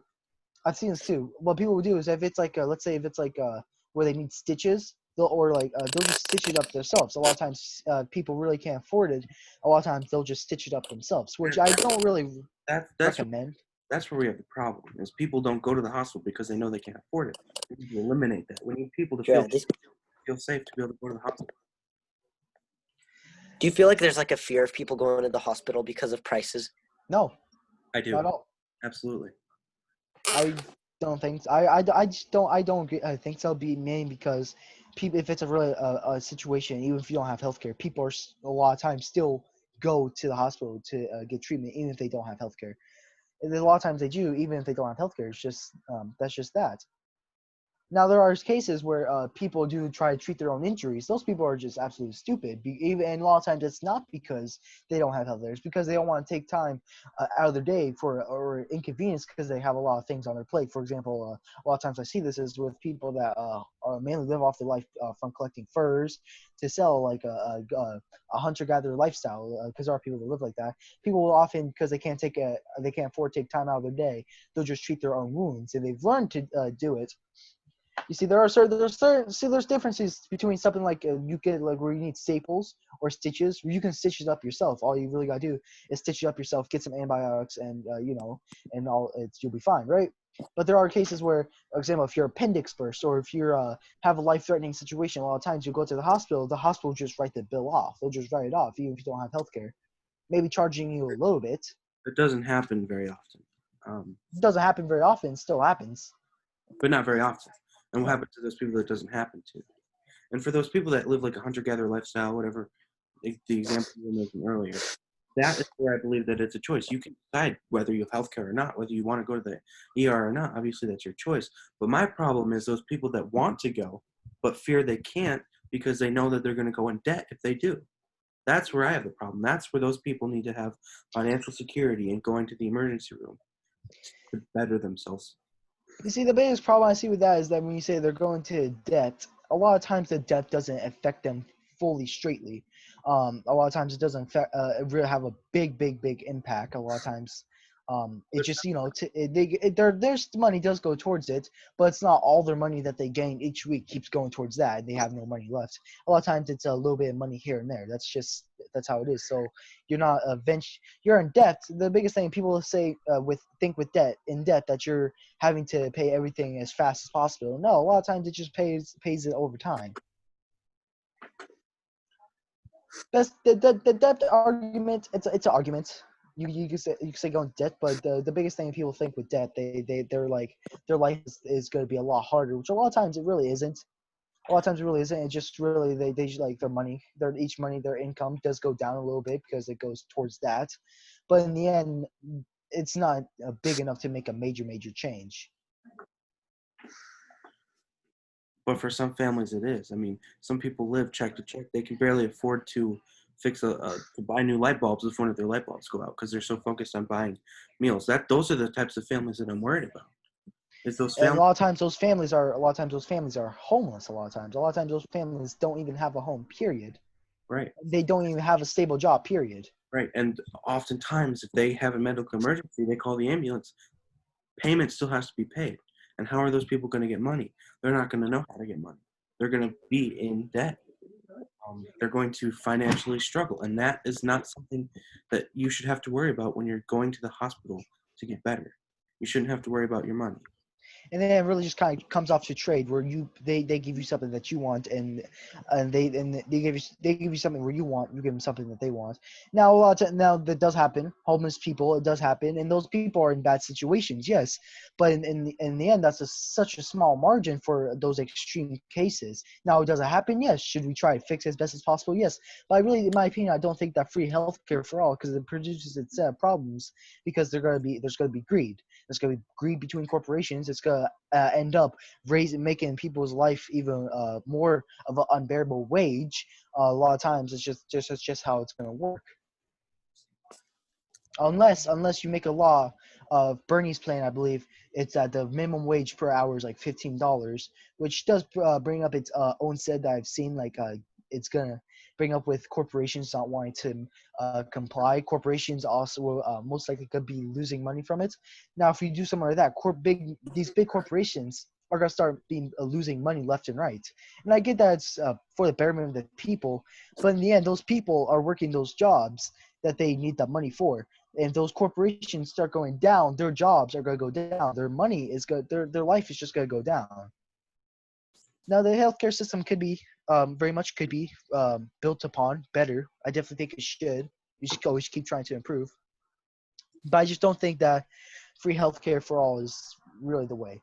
The best healthcare system I agree with is that, from what I understand, I believe it's Canada's system. I don't quote me on it, but the basically from what I understand of it is that you have the government's healthcare that will be provided to you. Everyone pays their taxes on it, and even everyone, even if you have your own private insured healthcare, that's in my opinion that's the best way healthcare can possibly work. Now, is there because mainly just because it's gonna be it's gonna do less effect on corporations, massive corporations, and people that are actually gonna be that are in control of giving the lower classes their own income that they use for money. It's but even then in America that does produce its problems, because people aren't gonna like that they're having to pay for a system that they're not even using. Right, but I'd rather have there ready and available. I get that. I get that. Which is why I agree with you. We shouldn't go for. I agree. Bernie's plan was very, very radical. It was way out there, and that wouldn't encourage that would involve taxes to be increased. I would like to see a plan in the middle, and I believe that a plan similar to Buttigieg's plan is the most center-lined plan you can get. Yeah. And it just makes But it easier for people to feel safe going to the hospital without having to worry about spending. So if we can find a plan, obviously neither of us are president, so we can't really do anything about it. yeah, I would like to see in our government to I fit. will. Yeah, no, I get what you're saying. I can really agree with you here. I just don't agree specifically on taxing the higher corporations and rich because of a landslide effect that can have. But we do agree that I do think that there should be a certain deadline for healthcare. That we should have some kind of like Canada's. But I do think that there shouldn't be free healthcare for all, mainly just because of the set of problems it will bring. But we do have to pay for it somehow. And when I say rolling Yes. back the Trump corporate tax cuts, Trump, I think that means he cut taxes for corporations, I believe. So if we roll that back, we wouldn't be increasing taxes. We'd just be bringing them back to where they were. So you wouldn't spike the taxes on corporations. We would just re-tax them. Do you know what I mean? Like Yeah. we'd tax them the same way that they were taxed before. So Now, because it wouldn't be a drastic increase, and the people would be covered. Now, I would like to ask you this question. So, with free healthcare provided by the government, not only treatment will go down, um, not only treatment will go down, but the government will have control of that free healthcare. The government will have control of the healthcare. What would you say to that? Do you think that's a good thing that they have control of the healthcare or not? Well, what I say to that is if that's the cheapest way to get people covered, then yes. I would be in favor of the government controlling our healthcare. And from the looks of it right now, the only way that our people can get covered is if we implement a government plan. Like I said, I just don't think government provided healthcare is really the thing we should go for. A lot of times, the situations that are brought up for free healthcare are usually just ridiculous situations that a lot of times don't really happen that much. They still happen, yes, but a lot of times they don't happen nearly as much as people think they do.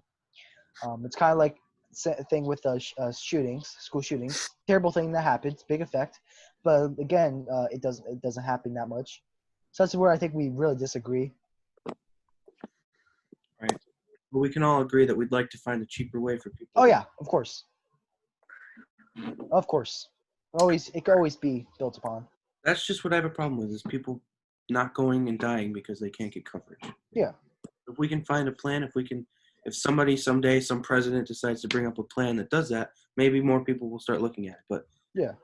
I agree that the choices that we had in this candidacy with the Democratic candidates, none of them really had the best. Yeah. A lot of times it was just like best case scenario. So yeah, like I said, I don't think we're gonna really agree. We do agree in some aspects where we think that people, there should be the best. Like we should keep striving to make the best form of healthcare. Right now is where we stand of what would happen under Buttigieg's plan and what would most likely happen with free healthcare overall. I really don't think that free healthcare overall is the best answer for it. I agree But too. my opinion could very much change over time, especially with the world we're living in right now. Yep. And So, the more you see things too, it might change your mind. yeah, I'm just starting to get into economics and such things. So I'm kind of a novice, I guess you could say, in this compared to someone like the Russian capitalists. You seen this TikTok before? Russian capitalist. I'm not. He's man. He's a clown. He's in the but he's a in the Young Conservatives, which is basically the hype house for conservatives that are like under 18, I guess you could say. But he's one of the people in the hype house. His specialty is economics. So a lot of times, I don't have strengths in economics. I more have strengths in human rights. That's why I like to debate about things that would be for human rights. For example, gun control and such. But free healthcare is one of those things where I just don't think it's the answer. I just don't think it's the answer for it.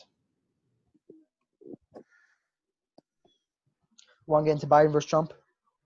Sure. So, you want to go first, or do you want me to go first? Yeah, you go ahead. You went first. Okay, go. I was gonna say like you went first last time, so I might give him a chance to go first this time. But it's all up to you. Whoever. I can't remember. I guess I'll go first. So, Trump versus Biden. Ah, yes, the great debate that we've all been waiting for the past 4 years. Even though everyone wanted to be Bernie versus Biden, not Bernie versus Biden. Bernie versus Trump. People waited for Biden. The biggest problem I see with Biden is that one, he's just looks like he has dementia. He a lot of times he's basically battling against himself at this point. Two, he usually talks about like absolutely just crazy things. He'll just go off, say, "Kids, they love to rub my leg in the pool," and I really don't want someone running our country that has control of our military. Just going off about kids rubbing his legs in pools. Two, he's also racist.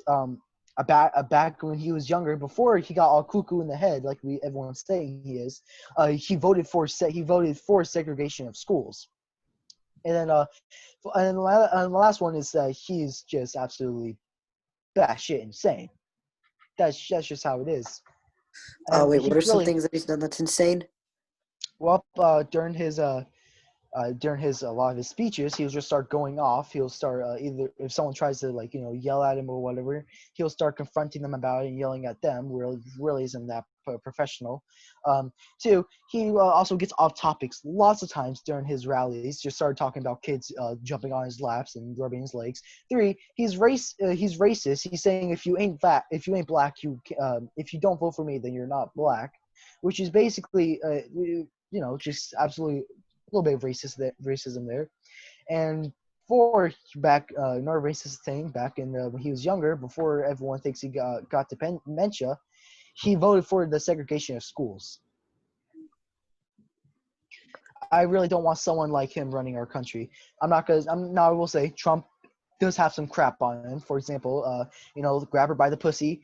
There are a lot of things Trump has done which I do not agree with whatsoever, especially things that I think he's been doing to Native Americans, such as taking their private lands, I believe. Don't quote me on it. I haven't checked on it in a while. You're absolutely correct. You're right. But I do think that Trump is the lesser of two evils, you could say here. And I will say the opposite. I think Biden is the lesser of two evils. Now, The reason this is tough because I will say that Biden is not our best candidate. And coming to you honestly, my fear is that we're going to have the same problem that we had in 2016. We had a candidate, and we're going to end up losing the election. But I'm remaining optimistic. But the reason the reason I don't like Trump is because we literally have a number calculated on how many times he lies daily. I don't believe Trump can be trusted. And when it comes to racism, we've all said things that we shouldn't say. Biden has said things in his past he shouldn't say. But I think Biden's comment saying, if you don't vote for me, you're not black, was taken way out of context. I don't think he meant that as how it came out. I just don't think that that's what he meant to say. And when we get dementia, we all age. And if you look at your grandparents, if you look at people around who are older, when you think of when they're talking, the older they get, the harder it is for things to come out. And Donald Trump himself has some speech problems. He's very sorry, I had it written down. If you look at the way he pronounces simple words, I mean, we can question both of their mental states at this time. And when you look at their age, Biden is 77 years old, Donald Trump is 73. They're not really that far off. And right now, Donald Trump is the oldest president. Yeah, I think the whole they're gonna die in office claim is pretty damn stupid. I agree. You see, for this, I gotta say, I don't think age has a determination on whether they're no, president. it doesn't. It's really about what their capabilities. To that, I gotta say, we've seen the Trump's 4 years so far in office, and I'm not saying that they've been the best whatsoever, but they have been okay. The economy has gone up extremely, and you wanna know who said that it's gonna take a magic wand to make our economy keep going up? Obama, and Trump had that magic wand, which made us keep going up. Now I'm not gonna use the excuse of coronavirus because coronavirus did have some part of the lockdown and stuff, but Trump should have done more for coronavirus. Trump definitely didn't help with him storming off during speeches and stuff. But at least he's kind of stopped himself from saying something stupid. Unlike Joe Biden, he'll probably say most likely something stupid in this event. For example, especially him during an interview where he said the cure will just make the problem worse, which I don't know if he was trying to say something else. But like I said, a lot of times Trump doesn't show something like that while he is talking during a speech. At least, like I said, at least we've seen his 4 years where black unemployment especially has gone down, economy has gone up, more jobs have been opened up. You could make the argument there that Obama's ball was rolling, which I do kind of agree on, but at least he was able to maintain it.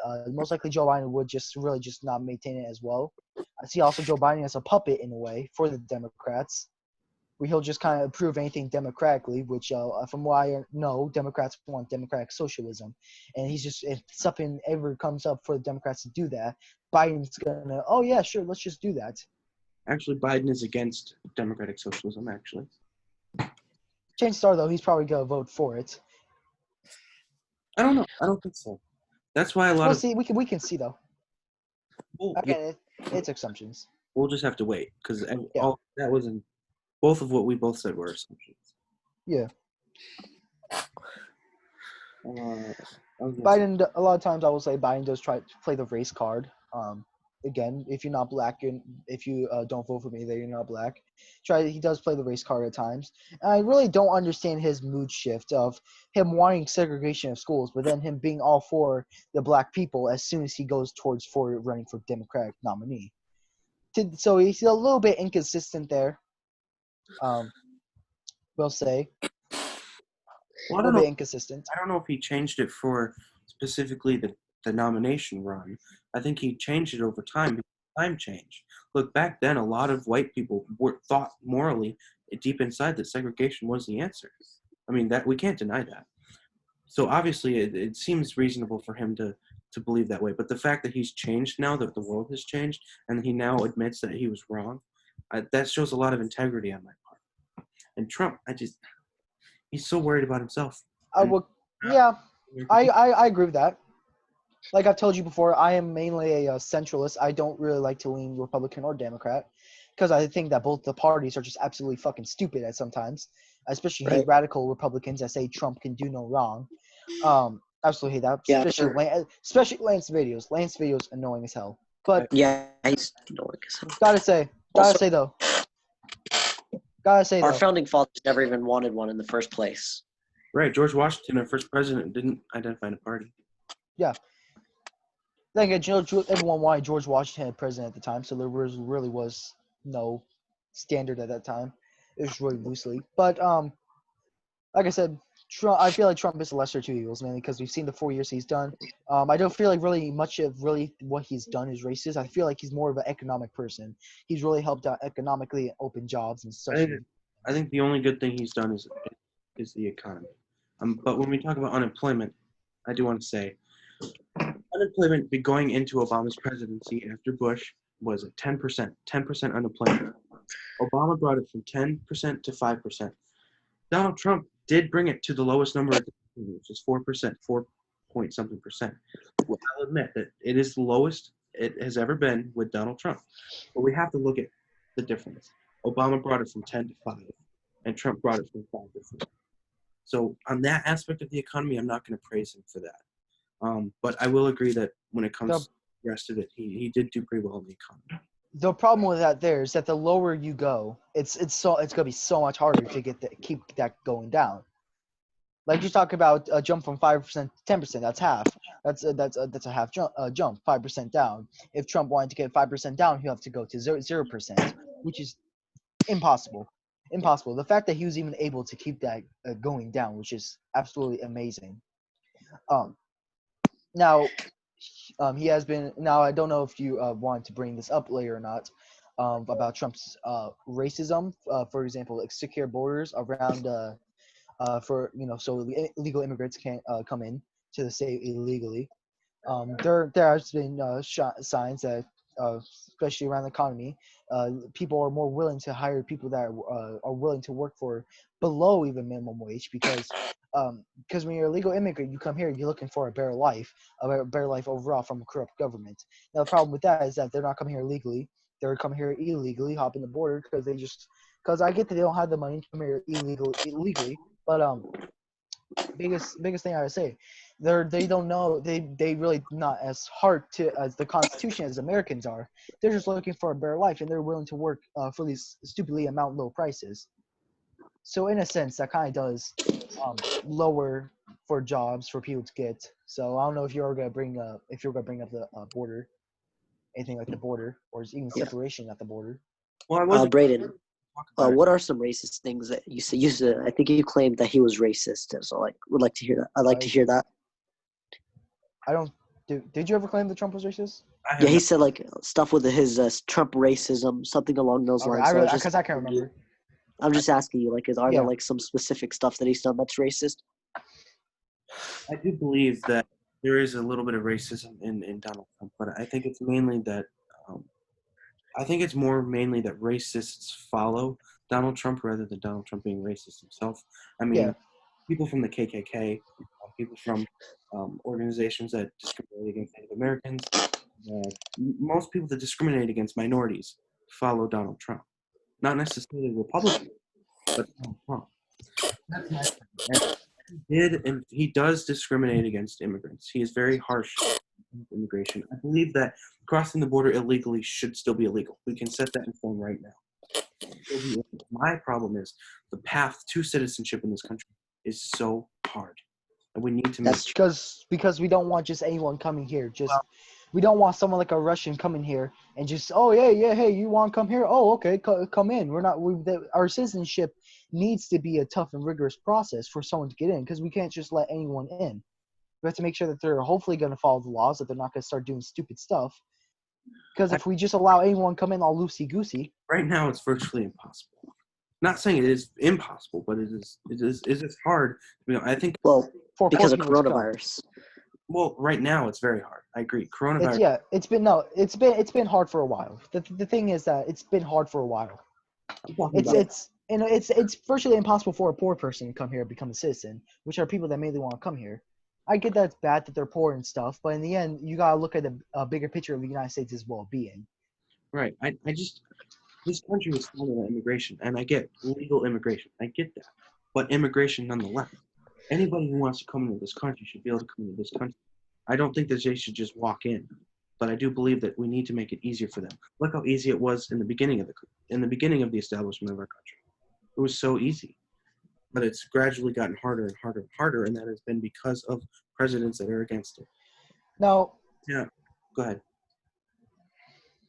one thing I would like to bring up, Trump doesn't take crap from anybody, which can be a good thing and a bad thing. It's kind of like a double-edged sword in a way. But for example of him not taking crap from anybody, example of this is NATO. When because we were paying we are still paying for most of NATO. I'm not going to deny that we are still paying a lot of NATO.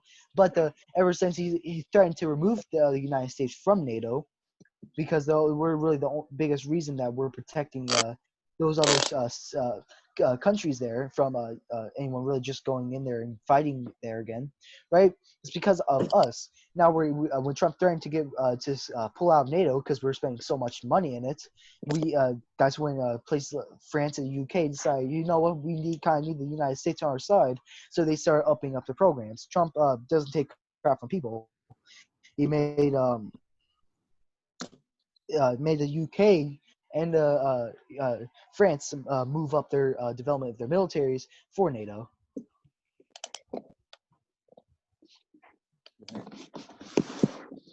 What did you say? I just I said said I don't really have an argument for them. Trump has made decent efforts in the Middle East campaign. For example, people say it is I guess a war crime to kill Salam Soleimani. Soleimani. Qasim Soleimani. Yeah, it really. Technically, we kind of are at war with the Middle East. Yeah, it's like a shadow war. Soleimani's behind the deaths of Americans. Technically, we are at war. They invaded our home soil, and by home soil, I don't mean they invaded America personally. By that, I mean they invaded I can't remember what they're called now for some reason. The places of communications for people for those places to communicate with each other. Where ambassadors are. I forgot what it's called. The United Nations, the UN. No, so you know where ambassadors would I think Embassy. Yeah, embassies. So they're possible. They're the cause. The terrorist group were the causes of invading the embassies, taking Americans hostage, and killing those Americans. And they strictly target America, the Americans' embassies, not the other places, not the other embassies for the other places. They mainly targeted the American embassies. And technically, when you cross to embassy and attack people in the country's embassy, that's counted as attacking that country's home soil, because technically that's American soil. So really, he's made better efforts in the Middle East, put our people back into the Middle East, which I do agree, because we kind of do need to be making some efforts to make a better government that's not tyrannical. The whole reason that there is still a terroristical government is because of us, because we decided to, because we took out because it took out the tyrannical government. That government failed, then we kind of just left and didn't try to help reform it or anything. And what came up in place of that tyrannical government was another tyrannical government. So we kind of need to. So it's our fault that there is still a tyrannical government there. So we kind of need to undo it. We kind of need to fix it. Now, what makes you think that it is a terroristical, whatever you're trying to say? Because the government is oppressing its own citizens. The government is oppressing its own citizens. They're taking there's eyewitness accounts too of I guess government military personnel raping women. They get no kind of punishment for it. The government kind of just makes their citizens deal with it. They put their citizens in they use their citizens as human body shields when in combat. Not to mention, their citizens are fed very poorly. Citizens are very poorly taken care of. Disease spreads there fastly and all the time. There's accounts of them taking people's children because there's people who commit crime. Now, by crime, I mean they stole food, trying to feed their family, even the little bits of food. What the government allows this. The government allows their men, I guess you could say law enforcers, to take their children and drill the children's legs, and that will kill the children's legs from untreatment. And they make their parents watch in horror. They make their parents watch, and that's all because a father or mother may have tried to get even a little bit of food for the starving family.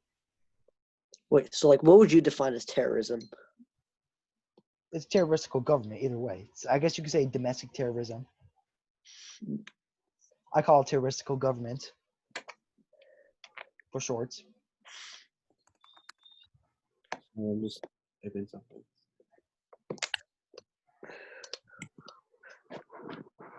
You're saying terrorism is happening from our own government? Right? No, I'm saying terrorism is happening from the government that's in place for that's in the place for governments in Iraq and Iran. Oh, so you're saying terrorism is happening in our world? Yeah, the fact is the point I'm trying to make is that I do agree with the helps on Middle East efforts because it's our fault that a terroristical government is still there. It's our fault for that. We had taken down terroristical government, but then just for a terroristical government to rise back up and abuse its citizens even more. I guess it's an argument that abuse its citizens even more because right now Iraq and Iran. I think I recommend it. Right now, those places with terroristical governments are because of our fault. Right now, the Middle East is a war zone because we're trying to fix the problem that we created. It's our fault that citizens are right now are suffering and such. I am happy that Trump has made better efforts. I guess people say, "Oh, they're drone striking civilians." That's just going to be war. That's just war. There's going to be civilian casualties, just like how in Germany the Nazis were killing Jews left and right just because they were Jewish. There's gonna be civilians deaths no matter what, even if it's yes, the United States may kill civilians by accident. That's gonna happen. Definitely support better training and such, and they go through the best training that they can really try to simulate a real experience. So are you saying that we should stay out of the Middle East as a country? No, Or are you saying I we need think I think we should kind of try. We should take down the government like we like we did. We should take down the government and then help the citizens there rebuild their government to as good as they possibly can. Well, Because right now how would we take down their government? Would that mean a militaristic invasion? we already have our military men stationed there. What our men are doing is that they're helping civilians. They're helping the civilians that are trying to fight off the terrorist government. They're helping train those civilians, and they're helping those civilians fight. I get that. When you say you want to take the government, would that mean militaristically? Because we don't want to do that. I mean, we try to avoid any militaristic action in the Middle East.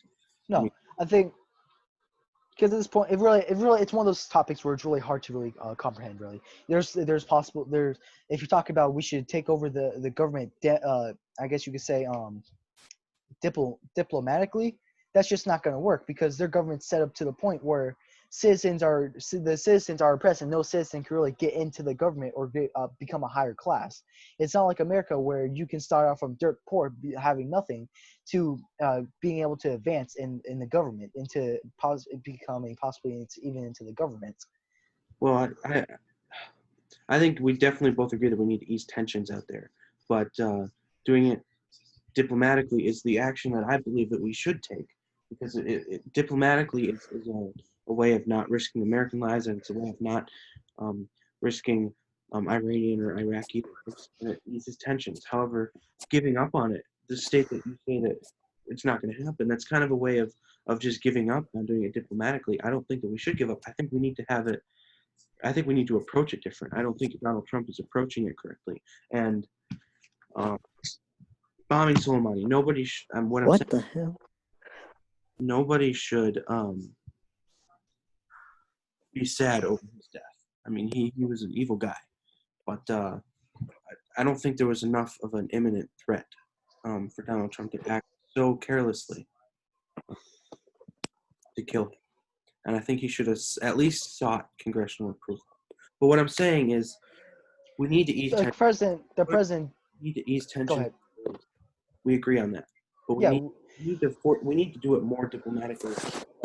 the difficulty with things like in the Middle East, their government's set up in such a way where we can't do anything diplomatically at that point. At that point, the only thing that can really help is for you to help the civilians train help train the civilians and give the civilians aid, such as providing them with weapons, food, and such trade like that. Because their government's set up in a point where not even if we tried diplomatically, they even when they were researching for nukes, or they were trying to get nukes, they were chanting "Death to America." They're chanting "Death to America." They're especially a government that doesn't like America itself.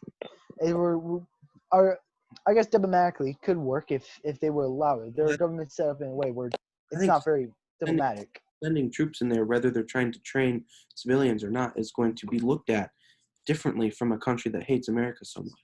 I think it's going to unintentionally create tension. So I think that we should pull our troops actually from the Middle East. That's something I have to completely disagree with. Because if we pull our troops from the Middle East, there's nothing stopping the government from just retaking everything lightning speed. Because we've sacrificed so many men and women that to the point where if we just pull out and just say, hey, you know what, fuck it, we give up. We just pull out. That's just gonna make all their deaths for nothing. It's just gonna leave the Middle East and just keep suppressing its civilians in the Middle East. Well, what I'm Too saying, many keeping troops in the Middle East is creating tensions, which is making it more apt to turn into a war. Rather than if we pull It troops, is a war. It's already a war. it is a war out there. We don't need to make it our war. We need to pull our troops, save American lives, and ease tensions. And placing military personnel, placing troops in that area, regardless of our intention to help or hurt, it is creating tensions because those countries hate our country so much that seeing them in those areas is creating a problem for them. And American people are dying out there, and really, they don't need to be dying, and we can do something to stop them from dying. And at the same time, ease tensions. Now, I do want to ask though, what do you think is what would be a consequence if if tensions start rising between us and the Middle Eastern countries? What do you think will be a consequence of that? If tensions increase between us and them, Yes. I think it could potentially lead to war, and that is something that we need to avoid. We are already at war with them.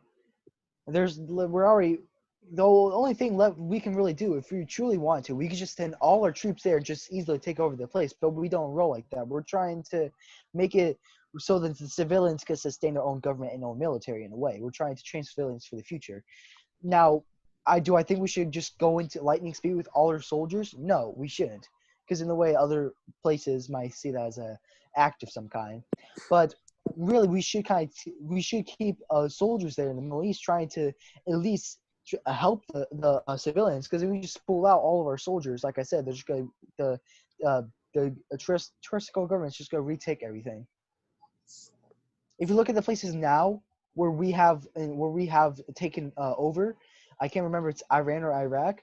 But if you look at places like I can't remember it's Iran or Iraq. But if you look at it now, the one is ruled by the terroristical government that's suppressing its citizens. The other one is actually doing okay. It's not doing the best, but it's getting the ball rolling for the future. And that's because we fought, trying to take that stuff over, trying to drive a government out of it, and that's what's been happening as a result of us just keep pushing on and forward. Yeah. Now, I guess I think this turned into a military thing. Now, is there I think I've got most of what the questions I've So for Trump has improved relations with North Korea, improved relations, made a whole entire great new deal with China, and is really trying to just do his best for the country. Improve, like I said, improve relations with North Korea, Russia, China, and such stuff like that. Now, do I think the coronavirus stuff helps? No. Him saying that it's all China's fault, which it really isn't in a way. It's a kind of fault of everybody. China did hide it, but that doesn't completely excuse our slow reaction to it. But he has improved the relations between North Korea, China, and Russia. Which for the longest time, North Korea was, making like little threats at us. You see the difference I would see with someone like between Trump and Biden. Trump's gonna just veto that stuff outright. He's just gonna. This is how I say it. Trump is the dad that's on his dying breath, right? the conservatives and the left people. The lefts want what they think is best. Conservatives want what they think is best. Both of them are a child, basically. And then you have Biden over here. Biden over here is the stepdad. Biden over here is this cool stepdad, right? With the leftists, right? Then you have the conservatives, the Republicans, which they don't like the cool stepdad. They don't like Joe Biden. They like Donald Trump, the current dad, right? So the problem is, we get rid of Donald Trump. Joe Biden's gonna favor the leftist ideologies, such as Joe Biden's gonna favor the trying to look for a word. He's gonna favor the leftists more than anything. Now I get Trump does favor Republicans, but in the end, at least he's trying to do what's best for both Republicans and liberals. Now, the biggest thing with liberals just go completely against Trump because they just don't like Trump at all. And I get why you don't like Trump. People won't like Trump. But my point I'm trying to make is that if we had put Joe Biden into office, if we put Joe Biden into office, chances are that he would handle something like a North Korea or anybody really threatening us. He would handle a lot differently. Either he would handle with just going straight out at war with them, or he would just either handle it and make us a laughing stock of that place. Well, he would handle it diplomatically. No, I highly doubt that, just from looking at how he acts. Trump is more at this point. Trump is more of a he's trying to make everyone respect us at this point. Everything's not going to be solved with words. It's possible, but this is really leading to the point where Trump's improved. In trouble a lot. Can I get some examples? Well, he's gotten in trouble in his tweets. Obviously, I think he goes crazy on Twitter. Okay. And a lot of the times why people call him racist is because of the things that he says. For example, calling the coronavirus the Chinese disease. I mean, I just don't think that Trump is the right person to be. I don't think Trump has the skills to do things through words. I don't think he has the skills to do things diplomatically, which is why I'm afraid that he's going to do things forcefully and militaristically, and that is never the answer. We have to do things verbally and diplomatically before we go for forceful militaristic action. And Joe Biden is going to go for the diplomatic option before he goes for the forceful, threatening, defensive tactic. To that I've got to say, there's not much of a reason for Trump to go to go at war with another country just for threatening him. Look at North Korea. I didn't say that. Then what are you talking about? Are you talking about what we've been doing in the Middle East, or are you talking about because you just said? I'm not talking about a specific action. I'm talking about things that we could fear in the coming years if Trump were to win. That's what I'm talking about. Yeah. I think he'd be and ultimately we need to do that. And right now, what if Trump wins 4 years from now? Or you're thinking, what if Joe Biden wins for the next 4 years? My biggest problem with Joe Biden is that, again, he's just not someone I would personally like running. Someone who's a pedophile, someone who likes to sniff children on a daily basis, someone that most likely has dementia. He's been showing signs like that. Now, at least Trump is in his right mind, where if he does some stupid crap, he knows, oh, crap, I just did this stupid crap. Hey, I could try to build off that and try to better myself. Joe Biden is basically, what I'm trying to prove here is that Joe Biden is pretty much a puppet for Democrats and Democrats that are trying to run this country. No offense to you, but a lot of times Democrats are wanting this government control. They want to make things easier for people. Joe Biden would most likely be all for the government's control. Government control, something like that, it's not the right way to really do anything, because once the government's in control, then people aren't getting control. Once the government is in control of really anything, that just makes the government have more power as it is. Right now, the government has more power than ever right now. That's the purpose of the government, is to have power to take control of situations. Our government is meant to really have enough power to the point where it can do its job. For example, help the United States actually have a United States. This is why the Articles of Confederation failed, but also why other places, such as North Korea, where all the powers in the government, places like North Korea, China, Russia, all that powers is in the government. The government basically rules over its people. The United States aren't that way. The United States were founded upon the government doing its job, the government having just enough power to do its job that it needs to do in order for things to run. Right. And why I favor a little bit more Joe government. Biden would, Joe Biden would gladly accept government control and more stuff. Absolutely. So Yeah. Isn't Trump doing that? is there Never mind. Mo? Do you have a question? No, never mind. It's just So- kind of biased. That's why yeah. I'm just not gonna mess with it. I'd rather you, because I don't want you to be biased. Here's the moderator. So Brandon, I do have. Yeah, I'll just text it you in Sure, chat. whatever. So Biden,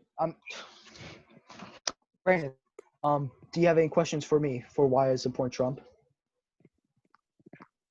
No, you covered it all. I'm trying to see if I missed anything really. Yeah, I think I've really just gone over. Alright, We've gone so- over our opinions. All right, so do we just do like our closing statements now? Yeah, do you want to do closing statements? Yeah, you go first, though. Are we going to do closing statements on everything we talked about, or just whatever? Which kind of Just Trump. This has been going on for a while. I still stick true to my beliefs. I'm glad you had a debate with me. I still stick true to I stick true to my beliefs of abortion's murder in my opinion, mainly because for the reasons I've already stated. I'm glad you debated me. Overall, though, I do think Trump would be a better president than Joe Biden.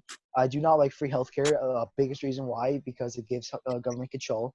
I do not like abortion because I think it's murder. And I do not like anyone trying to take away any kind of gun that we already have legal, other than explosive guns such as bazooka rocket launchers. So I still stay true to my beliefs. And I will say the same thing. I stay true to my beliefs as well. However, I do think that this country needs to find a much more middle approach on a lot of these issues. Obviously, I'm going to continue to be pro-choice, whether I agree with abortion personally or not. It's not mine or the government's decision to make. When it comes to Trump versus Biden, I think Trump has been one of the most dangerous presidents in modern history. And I think based on the two of this election, whether Biden was my favorite candidate or not, between him and Trump, I believe he is the better of two evils. When it comes to free healthcare, I believe everyone deserves to be covered without having to face financial struggle. And then when it comes to guns, people are getting shot. We have the ability to do something. It's just, are we willing to actually do something or not? Again, I do respect your opinions. I thank you for debating me. Thank you for accepting my debate. I've been looking to try and debate somebody. I, on my part, didn't prepare for this debate as much as I should have. I was honestly going to ask because some family stuff just occurred. I was going to ask if we can move it, but then some stuff started ended up working out. But yes, I thank you for the experience, and I know how to. I know that I definitely need to prepare more for these things I usually do. I've been doing debates as much as I can. So, but again, thank you for debating me. all right. Yep. I respect your opinion. I'm glad you decided to step up and share. I am 100%, regardless of party, for youth in America spreading their opinions, because we are, whether you're a Republican or a Democrat, we are the future of this world, and we are the generation that's going to make change, and we are the generation that's going to make a difference in the years to come. I also want to thank the moderator. I don't know your name. I didn't catch it. His name's Mo Politics. Mo Politics. Yeah, but Yes, I hate he the has argument his- like, oh, you're this age, you can't even vote. Why do you care so much? Yeah, that's just not. Yeah, honestly, you're never too young to get into politics. Politics does not have an age at all. Yeah. Yeah. But yes, I really appreciate you guys coming on here. And being, Make sure. No, thank you again. Thank you for having us on. We have our own Yeah. TikTok accounts. Like I said, my account used to be very political. I got shout banned though, so I just changed it to generic stuff, basically. But you guys have said your TikToks out loud, right? my TikTok is at Distant Echo. At Distant Echo. My email is at Cadence Godzilla. But again, thank you for having us on this debate. Yeah. And Braden, I told you mine, correct? Yeah, he's Mo Politics. All right, Yep. well. All right. So is that it? You want to give it to me one more time, though? All right. I'm gonna go. All right. Mine is at Distant Echo. It's exactly how it's spelled on the thing. Distant Echo. Yep. Do you know what his was? Yeah, Mo Politics. It's at Mo Politics. MOE and then politics. Okay, I think it's in the chat actually. Yeah, I'm pretty sure. MO Politics. Yeah, MO Politics. All right. All right. Definitely look forward to see this on YouTube, Yeah, especially studying it because I've never been able to the debates I've done, people haven't put it on YouTube or public really. So I've thank you. I've never done them publicly either, so I've never had a chance to look back at them. I'm going to use this to learn for further debate. Oh yeah. Hear more. But yeah, it was a pleasure. Yep. Thank you for having me. Thank you. Bye.